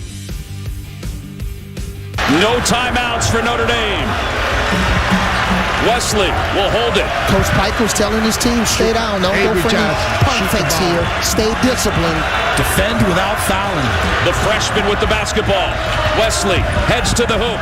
Wesley off balance shot, no good. Atkinson put back. It's good. 1.4 to play. Here comes Geo Baker. He didn't get it off. That's it. Happy St. Patrick's Day. Notre Dame in double overtime has defeated Rutgers 89-87 to move on to the first round of the NCAA tournament. You imagine if Harper would have done it to Notre Dame? He'd have gone 3 for 3 against the 3 teams from Indiana in the tournament, right? I mean, he had a look, what was that, into regulation. I think he had a half-court shot at the end of overtime as well. You think he's got anything in the NBA? I think he'll definitely get a look partially because of his name and partially because of the ice water in his veins, right? God, just, come off the bench, and I don't know if he can... Kind of like Dwayne Washington Jr. is for the Pacers, like a guy that if he gets an opportunity in the right spot, can probably hit some shots for you. He's a different body type, but like a little bit of Keelan Martin. That's fair. I don't know if that's a great, comparison, but that was a name that popped into my head. So for Notre Dame, they are now in San Diego. They've got Alabama on Friday at 4:10. Tonight, the other team that came out of Dayton, it was Indiana beating Wyoming the other night. St. Mary's, a 7:20 tip from the home of the Trailblazers. If you missed it earlier, we had Randy Bennett, head coach of the Gales, on. Mark will have that podcast up. Mike Woodson yesterday on any fatigue for his ball club. Well, I'll take as the game goes on, I coached pretty much by feel. We only had 3 guys that played over 30 minutes last night. So a lot of guys should be fresh and eager and ready to play. It's kind of how I look at it. But I would gauge it as we go along and see how guys are playing on the floor. And if they're not giving me anything, then I got to go elsewhere to try to find it. Actually, Mike sounds like he needs a nap, right?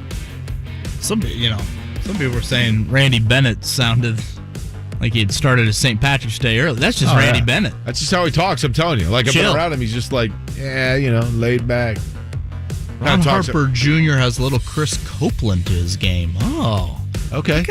Maybe a little shorter, but I can see that. Just got a text. I have no idea who it's from, but I can see a little bit of that. Fatigue, Jake. I think Woodson brings up a good point.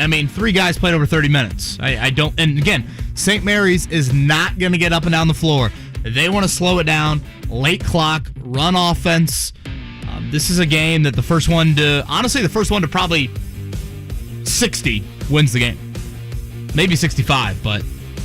Yeah, and listen, I think St. Mary's is going to have... Trace Jackson-Davis has raised his game to a whole different level here. Different level. I don't know how far he can carry Indiana, but I think he can do it tonight. Indiana 3-point underdog, Jake. That feels to me like a draw because just based on the seedings for a 7-seed disparity and a 3-point, that's kind of like home court type thing, right? Like home court, you give it 3 points. Basically, that means we think these teams are even, but one's a higher seed, so we're going to give them 3 points. That's how I see that. Again, St. Mary's played just twice in the last 3 weeks, where Indiana has played 7 games. So you wonder how that will matter with how well IU has played here as of late. Purdue inching closer to their opening round game. It's kind of wild. Purdue is going to watch Indiana play 2 games, Notre Dame play a game before they get on the floor Friday afternoon, 2 o'clock against Yale. 16.5-point spread there for the Boilers. I think you've made a great point all week, and you made this to Rob Blackman earlier in the week. The ankle biter. Avoid the ankle biter early on when you're a 3 seed playing a 14. And just don't let him hang around too long. Make it very clear to flex the muscle and just say, look, guys, I'm happy you got in the tournament, but it ain't going to last long. I assume Zach Edey could just step on those ankle biters, right? Yeah, you would think, right? Yeah, I think I've told you before, I've got a 5-year-old nephew that is obsessed with sports and in particular basketball. Well, thankfully not that. And so I asked him, or we got talking about dunking, and he looked at me and he goes, "You know who the best dunker is?" And I'm like, no, I don't. He goes, 15 for Purdue. Is that Zach Edey? Zach Edey. Probably accurate. He dunks a lot. I don't know that I'd say they're the most glamorous. No, but to a 5-year-old, I think it's all about just doing the dunking. By the way, good news. Actually, no, I guess I take that back. Bad news. Bad news last night for the Pacers because Sacramento and as well Houston both lost last night, although Houston's not really within striking distance. And the battle to try to get that number one or his best odds for a number one overall pick. We have not done, yesterday we didn't do the simulator, right? Do you have it dialed up? I do. This is the NBA simulation tankathon. The Pacers currently sitting 5th at 23-47. 5th best or worst, depending on how you look at it, odds for the number one overall pick. I feel like they've been 5th since week 2 of the season. And doing the simulation here we go. With the 7th pick in the 2022 NBA mock draft, the Indiana Pacers select Keegan Murray from the University of Iowa. The Sacramento Kings are on the clock. I'd be good with it. They have Jaden Ivey in this latest round that I just did, would go 4th to Portland. Keegan Murray, shoot it, smooth. Love his demeanor. Good player, 6'8". Gotten a lot better. I know he's maybe not the craziest athlete, but a lot of length. I would be very, very content with that. Kenny Payne, the new Louisville coach, it sounds like there. Should be announced a little bit later. Xavier is open as well. We'll see if Butler joins them. So far, no word from Hinkle on that. All right, we come back. You said a very manageable pop quiz. I think so, yep. Okay, an insult to Scotty. Scotty's jersey, the hint on the jersey, facial hair. Say... Okay, I was going with a team hint. Okay, facial hair is the team hint to an extent. Scotty knows what I'm talking about. I got you. That's a big hint that Scotty just offered. He said, think St. Patrick's Day. My Look, team I'm talking hint a was... week's worth of salads here. Come on. Well, I mean, you see some of these clues After you give all, out for the precious Jiffy Lube prize pack? The name of the place is Green District. You got to go there today, right? Team that's been rumored to be on the move a lot. Scotty, you give so many hints out, Scotty might just give away the answer, and then you're on the hook for the salad. You're like, there you go, take that. Scotty's in the YouTube chat right now under I'm an not alias. really buying salads for a week for anybody. These things are pricey, but they're good. Well, back next, pop quiz time, 317-239-1070. Do you feel boxed in by the pressures of running your business? With 30-plus years of HR experience, Insperity can help lighten your load. Expand your possibilities at Insperity.com. Hey, this is Spencer Thompson from Thompson Furniture Mattress in Columbus. Save 50% on Indiana-made Smith Brothers of Bern, Lazy Boy, and Flex Steel with extra discounts for cash. Low price guarantee with up to 4 years interest-free financing on every mattress by Tempur-Pedic and Stearns & Foster. All outdoor furniture by Berlin Gardens and Hollywood is 30% off. Sale ends Monday only at Thompson Furniture and Mattress in Columbus with free delivery. This ad for Hellsberg Diamonds has been specifically written for those who'd rather think about hockey than engagement rings. You're at a game and your team scores the winning goal just as time runs out. Now, if that game is your proposal and you're running out of time to find the perfect engagement ring, Hellsberg Diamonds is your winning shot. Our combination of quality diamonds, wide selection, and a price match guarantee means you can be confident in your Hellsberg Diamonds engagement ring buzzer beater. Visit your local Hellsberg store and ask about our amazing financing options or check us out at hellsberg.com. Jake Query here. Recently I returned to college to finish my degree, and I encourage you to join me. Whether you're like me and life simply got in the way, or you never went to college at all, Indiana offers financial assistance for those ready to move forward. If I can do it, I know you can too. If you're looking for a better job or doing it for your family, Indiana has grants to pay for over 150 certificates in high-wage industries. You're sure to find a tuition-free option that fits you. To apply, visit nextleveljobs.org today. Sponsored by the Indiana Commission for Higher Education. That's nextleveljobs.org. We buy any car. We buy any car. We buy any car. Any. Did you know trading in your car at a dealer could cost you money? A recent study found consumers who trade in their car pay an average of $990 more. So don't trade in. Sell it to We Buy Any Car. Learn more and get your free online valuation now at WeBuyAnyCar.com. Find out how much your car's worth at WeBuyAnyCar. Harris lays it up and in. It's a 9-point game. Crispus Attucks is going back to the state finals. Head fake and drive. Layup by Hunter. 84-77. 5 seconds left to go. Inbounds to Attucks. Bossy will not foul. Crispus Attucks is going to the state championship for the first time since 1959. That was Greg Rakestraw on the call, along with Bob Lovell, as Crispus Attucks defeated Evansville Bossy, or as my friend Dan Wakefield says, Bossy of Evansville. 84-77 in the 2017 3A semi-state. The Tigers would go on to win the 3A state championship over Twin Lakes, 73-71. Of course, fabulous tradition and history at Attucks, one of the great schools in Indianapolis history. Oscar Robertson led Attucks to the state title back in 55 and 56. When they did so, they were the first all-black school in the nation to be a state champion in any sport. Crispus Attucks, one of the true gems of Indianapolis. Semi-state weekend is here. We're going to actually have Greg Rakestraw on tomorrow to talk about all the parity left in 1A, 2A, 3A, and 4A. Not a lot of repeat. I think only one team that was a state finalist from last year still alive. My Irish taking on Bloomington North down at the Hatchet House. I'll have some eyes on that Saturday afternoon. Again, semi-states up north, down south, 2 games at each site, and the winners of those come to Gainbridge Fieldhouse for the state championship next weekend. Don't miss it. Other compares to attending an IHSAA basketball tournament game in person. You can head to ihsaa.org for game schedules and locations. School is in session. Fred McCaffrey, gotta be cool to win, number one, but even cooler with your 2 boys there. You know, we've been to conference tournaments. I remember we won it when I was at Siena, and they were 4th and 5th grade, hugging them on the court. But to do it when they both played well this weekend. And they're so close with the guys on the team. I mean, they grew up with the Murrays. It was really, really emotional. You know, very special for Hawkeye Nation, too. Dan Dockage, weekdays noon to 3 on 93.5 and 107.5. The Fan. Have you studied? Can you handle the pressure? Sharpen your pencils. It's time for the Pop Quiz with Kevin and Query. Brought to you by Jiffy Lube, Indiana's favorite oil change since 1985. All right, 24 minutes before the hour. We gave out some hints about Scotty's jersey of choice today. We'll see if that pays off for somebody. I'm not in between breaks. We gave out too many hints. You got the romaine ready downstairs. Yeah, no more. What you did? Listen, I love the Green District place. I just discovered it yesterday. But in terms of the hints, too many for me to give out like a week's worth of lunches. Okay. All right. I see where you draw the line. So we had 4 teams that have already played in the tournament, right? Well, 8. 4 winners. I guess you're right. Yeah. So 4 winners. So we'll go with number 4. Is that cool? Do you count the losers as they were in the tournament? It's a play-in game. Do you count them in there? well, I don't. Those mid-majors, you win your conference tournament, right? Did your Pokes make it, Jake?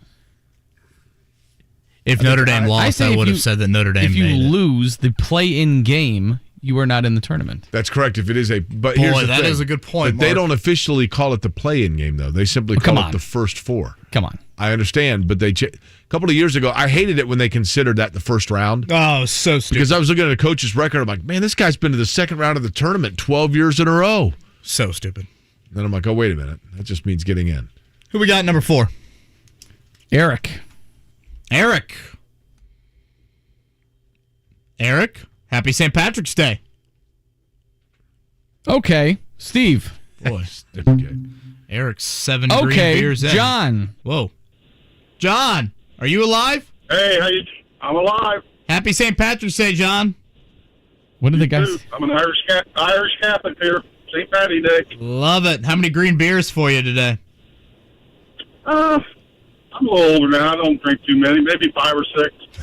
Settle down just a little bit. Now, where are you going to have your green beer today, John? Greg Maddox, 85 mile per hour. I'll probably have it at home. Okay. You make your own green beer? Well, I'll just put a little color in it to be green. All right, fair enough. Love it. 5 or 6 at home. John, did you... Loud and proud. Yes. I got to get up in the morning and drive 4 grandkids to Florida in the morning. So. Oh, nice. Where are you going? Where are you going in you might Florida? want to save the beer for the car ride. Down to Fort Myers. Okay. And did you attend high school in the area, John? Yep, I was a Redskin. Manual, huh? Yep, Before or after the Van Arsdales? after. I figured after, actually. Now that I didn't mean that offensively. I graduated in 76. Okay, My cool. thoughts and prayers driving through Georgia. That is a slog. Hey, Kevin, did you go to Cathedral? I did. I'm going to give you a pop quiz. Who do I sound like that was a very influential person in your lifetime? Gosh, I mean, now that you say that, you do sound like somebody I know. First name's Tom. Tom Greer? Yep. I'm his younger brother, John. Are you the old Ron Colley golf coach? Yes, I am. Yeah, okay. Gosh, good to hear from you, John. I haven't seen you since the Heartland Crossing match to open up every year. Yeah. Bill Mattingly coached you? Oh, yeah. Mattingly's my coach for 3 years, and Joe Vollmer my senior year. Mattingly's a legend. Joe Vollmer, the Howe guy. Well, I guess if you're a golf coach, it's only fitting you're ready for a long drive, right? No. Yeah. Okay, thanks. I'll be here. I put out a lot of information, though. Now everybody's going to call me when I do shitty on this thing. Whoa, easy now. There we go. Easy, Hey, guys. listen. I got to tell you something. I used to hate to listen to you guys, but now I love you. I get up in the morning, I take the kids to school, and you guys just kind of got attached to me. So you guys do a great job. Well, thank you, John. I appreciate that, John. That's a ringing endorsement. Typically, after the sixth green beer is when people start to actually finally warm up to us. So we appreciate it. Yeah, I'm glad you're getting the cuss words out now before That's the grandkids tomorrow as well. Here we go, John. Question number 1 for you. Notre Dame, you're Fighting Irish. They needed, of course, double overtime to eliminate Rutgers last night in the NCAA basketball tournament. The first win for the Irish in the tourney since 2017. Who was the last team Notre Dame beat in an NCAA tournament game? Was it A, Michigan, B, the Tigers of Princeton, C, West Virginia, or D, Wisconsin? Smart school. Need a hint. Okay. So smart school. The Ivy League school. I'll take it. Okay. All right, Princeton. Okay, number 2, John. Tanner Holden scored 37 points to lead Wright State past Bryant in last night's first 4 game. Who was the last Horizon League player before Holden to score at least 25 points in an NCAA tournament game? This dude's such a smooth scorer. Gordon Hayward, Kiefer Sykes, Shelvin Mack, or Kay Felder? This guy just kept trucking. This guy just kept trucking, right? Kept trucking. Hayward. What's that? Mac? I'll take Mac. Okay. Back-to-back tournament runs. That second tournament run. John, just out of curiosity, I want to know what it was about us that you didn't, and I'm not offended by it. What about us did you not used to like on the radio, and what changed that allowed you to get used to us or warm up to us? The 6th beer, right? No, you guys, I don't know. It just kind of grew on me. You guys, I guess you got better. All right. Okay. Thank you, John. I'm sending this upstairs to management. That's right. Exactly. Okay, question number 3. Indiana faces St. Mary's tonight in round number 1 of the NCAA tournament, the second time that they have faced the Gales in school history. Who was coaching the last time that these two schools played for Indiana? Was it Bob Knight, Kelvin Sampson, Lou Watson, or the pride of Monrovia, Branch McCracken? I wouldn't think it'd be Branch. I'm going to say Knight. Okay. All right, number 4. That dump button we probably need to have pretty close here, Mark. I've got it. The Colts traded for Yannick Ngakoue yesterday, who's with the Raiders. When he plays his first game for the Colts, he'll become the first Pro Bowler who is not a specialist to play for 5 different teams before turning 28. Ngakoue played his first 4 seasons with the Jags and last season with Las Vegas. Name one of the other 2 teams he played for in between his start with Jacksonville and most recently the Raiders. Oh. I'm stumped. You know, Rosie's favorite color, Jake, is purple. Really? Okay. Mm-hmm. I'll say the Vikings. Vikings. Okay, Vikings. Guess there. Okay, last question for you here, John. Mark Few has coached now more than a few seasons in Gonzaga, 23 of them to be exact. Who did he replace when he became the head coach of the Zags? I don't get multiple choice. No, this guy's initials are what kids do on social media when they're creeping on somebody. This guy left to go to Minnesota. Oh, God, what's his name? Shit. Do we have to dump John permanently now? Like I was saying, Mark. This guy's name rhymes with Ran Ponson. Oh, God. Okay, show's over at 10. Don't know. All right, John. I'm muting his phone. John, thank you for the effort, and thank you for coming around on the show. John got himself halfway to Valdosta just while thinking of the last I think we're question. going to have a meeting after the show's over. Oh, my gosh. All right, Notre Dame's last win. I remember it fondly, the first game of the tournament. When you have the first game of the tournament and you win it, boy, it's a great feeling for a few days. They beat Princeton 60-58. March Madness is here. Do people think sometimes that we're on satellite? Is that it? I think so. Shelvin Mack was indeed the answer to question number 2. You just couldn't believe he had 5 balls in his hand. Okay. All right. How good is Shelvin Mack in those runs, Jake? He's a good player. Really good player. Had a nice little NBA career as well. He went with Bob Knight the last time IU played St. Mary's. Jake, the correct answer? The correct answer is Branch McCracken. Indiana won 79-66 in 1957 in Bloomington. You blew it! No more cussing. You don't get to come back tomorrow. You don't even get a lousy copy of our home game. You're a complete loser. Well, it was fun while it lasted. So John's brother, Tom Greer, was our dean of students, because I know everyone's on pins and needles curious about the connection there. So that's how I feel like the dean of students is a very recognizable voice. Dan Monson, by the way. Dan Monson was who left Gonzaga to go to Did he get in trouble there at Minnesota? He did. I don't remember what it was, but it's interesting. And now you look at what Arizona's doing, and I think Mark Few is obviously a great coach, but man, I mean, I remember when Colorado in football hired away from Boise State, and I can't remember which coach it was they hired away from Boise State, but they lost a game in football. Their season was going south, and a second assistant from Boise State. It wasn't Gary Barnett, was it? It might have been Gary Barnett. Was he at Boise State? And then Chris Peterson had gone to Washington and was having success, and Colorado had a headline that said, "We hired the wrong guy." And I'm like, well, and in the case of Minnesota, Dan Monson was the head coach, but it's like, man, should they have hired Mark Few, or the guy that's now at Arizona? Right. I don't know if he was on staff then, but yeah, it's crazy how think back to the Brad Stevens thing for Butler and how all of that transpired with them. All right, we come back one final time, and Mark's so happy that I think John is off the line. But John, again, thank you for coming around on the show. We'll go over the bracket, today's games, what we like, what we don't like, and preview day one of the NCAA tournament. One of the greatest sporting days of the year is here. 93.5, 107.5, The Fan. Sometimes a change of seasons calls for a change of scenery. Well, in St. Pete, Clearwater, Florida, you can trade in the heat of a blasting furnace for the healing warmth of the sun. You can trade in gray skies for a beautiful calming blue. You can trade in shoveling sidewalks for biking the Beach Walk Promenade. And you can trade in white snow for 35 miles of pristine white sand. Sounds like you found a winter getaway to immerse all your senses. Start planning your beach escape at visitstpeteclearwater.com. Are you feeling the pinch of higher prices?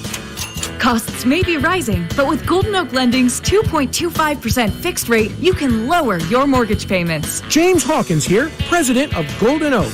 You can offset today's high prices by using the low interest equity in your home to pay off credit cards, make home improvements, or simply put cold hard cash back in your pocket.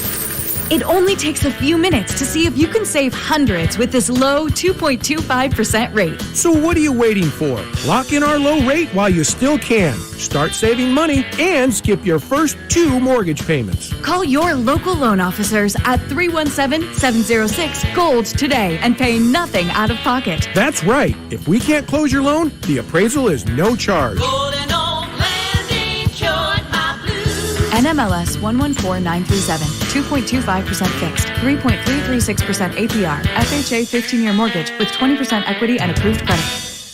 This will be a night the whole family will remember. A 40-point night for Miles Turner. Join us for your new family tradition, Lucas Oil Family Night at Gamebridge Fieldhouse. Smith can shoot the three and hits the three. Each ticket purchased through this promotion includes a Pacers hat, hot dog, bag of chips, and a small Pepsi product. Now that's family values. Your Indiana Pacers meet the Portland Trailblazers on the next Lucas Oil Family Night Sunday at 3:30. Get your tickets at pacers.com/family. Hey, it's Stan Dockich here for my friends at AAA. You and I both know it is pothole season, man. It is crazy out there. You hit a pothole, you get a flat tire. Some of you have got multiple flats. You got to keep your head on a swivel, and you got to go slow. Do you really want to change a flat? Really?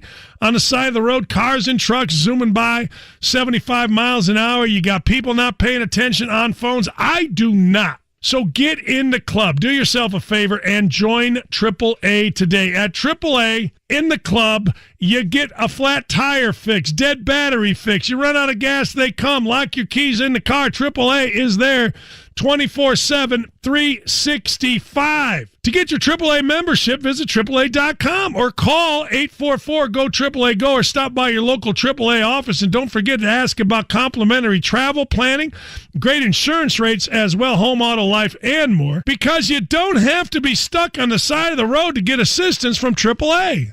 Every dribble, every pass, and every bucket, all in the palm of your hand. Because now you can sign up and bet. No strings attached with Bet Rivers Sportsbook app featuring award-winning customer service. Live in-game bets, player props, and instant betting bucket to bucket. Don't miss out on all the big games. Get in the action with Bet Rivers Sportsbook app. Must be 21. Must be located in Indiana. Gambling problem? Call 1-800-9-WITH-IT. 1-800-948-8448. The Pacers head to Texas to take on the Houston Rockets tomorrow night at 7:30 on 93.5 and 107.5 The Fan.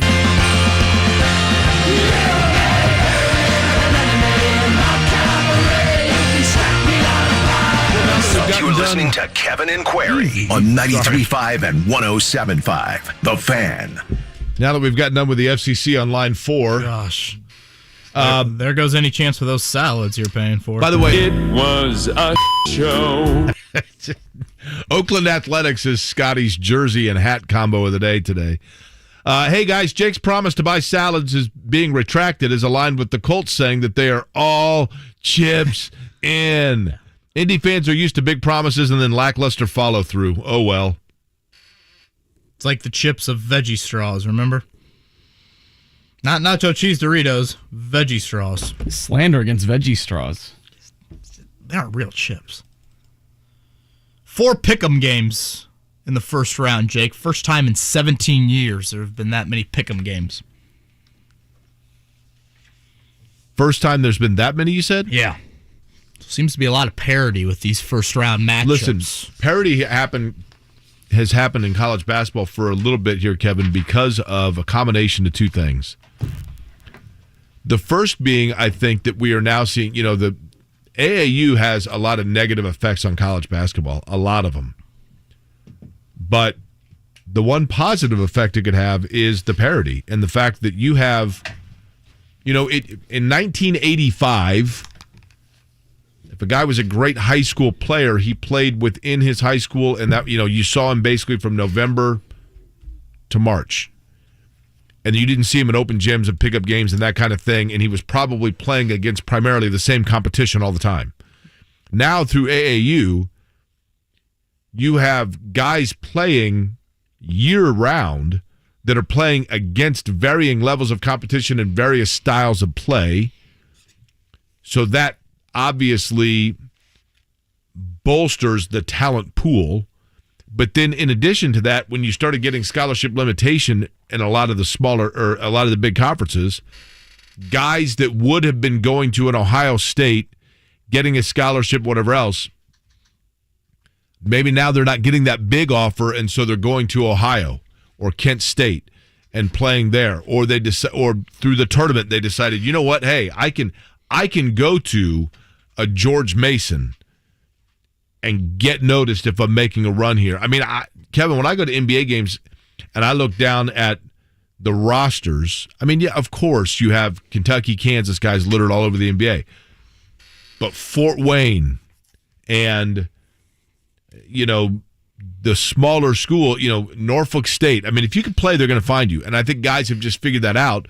So most schools now have a guy that, if they get hot, can beat you. Well, that too. How about the global appeal? You're going to see it tonight. Indiana's opponent. 2 guys from Australia, 2 guys from Estonia, a guy from Turkey, Lithuania. I mean, there are college basketball teams that are built around the international players. Gonzaga and Arizona, respectively, especially Arizona this year. Gonzaga more so in past years. And St. Mary's is going to be that tonight. If you missed Randy Bennett, the head coach of the St. Mary's Gales, he was with us earlier. Mark will have that up on the podcast. A final rundown from Indy today. Michigan and Colorado State. That is at 12:15 over at Gainbridge Fieldhouse. That is the first game of the tournament on CBS. Tennessee Longwood follows that. And the nightcap, it'll be Kentucky and St. Peter's at 7:10, also on CBS. And then Murray State and San Francisco at 9:40. Murray State, San Francisco is intriguing because San Francisco is one that, I mean, at one point they were like 20-0 or 20-1. A lot of people don't love that they got matched up. 2 mid-majors. Yeah, because they're two kind of feel-good stories, right? And so, like, another 7:10 is USC Miami. Could you flipped here's one of those as Kevin. well? How many schools that are in the NCAA tournament are previous champions? I can do this fairly quickly. I heard the East region had 8 previous champions in it. I'm looking here. The East region has 8, you said? Yes. I'm looking right now. I think that was the high. All right, stand by. This always makes for good radio when I decide to do things live on the air, right? One more time while you're adding that up or doing whatever. Mark, what was your Final Four again? My Final Four that is in our Kevin and Query bracket, which you can get on ESPN. Gonzaga, Tennessee, Kansas, and Kentucky. So I have Gonzaga, Purdue, Villanova, Kansas, the Boilermakers beating the Wildcats in the title game. I've got Gonzaga beating Tennessee in the national championship. Are you counting the play-in game among that East factoid? I believe what I heard, yes, because isn't Wyoming a national champion? Yeah, the East has Baylor, North Carolina, Wyoming, Indiana, UCLA, San Francisco, and Kentucky. The West has Connecticut, Michigan State, and Duke. The South would have Arizona. UAB, by the way, has been to the most Final Fours without having won a title, tied with Illinois. Both of them are in the South. Yep. Arizona, Michigan, Ohio State, Loyola, and Villanova are all in the South. And then in the Midwest, you have Kansas, Wisconsin, and that's it out of the Midwest. Jake, your Final Four. My Final Four, and I hate to sound overly chalky. I apologize for it. Gonzaga, unless Memphis gets them. But I think Gonzaga does get there. Kentucky, Arizona, and Auburn. I believe that Kentucky will beat Arizona for the national title. It's Christmas Day for a lot of people. Enjoy the weather outside. Gorgeous. Enjoy St. Patrick's Day as well. Start your weekend early if you're able to do that. We'll be back 7 a.m. recapping Indiana St. Mary's, previewing Purdue, previewing Notre Dame, and March Madness is here. Enjoy the day, everybody.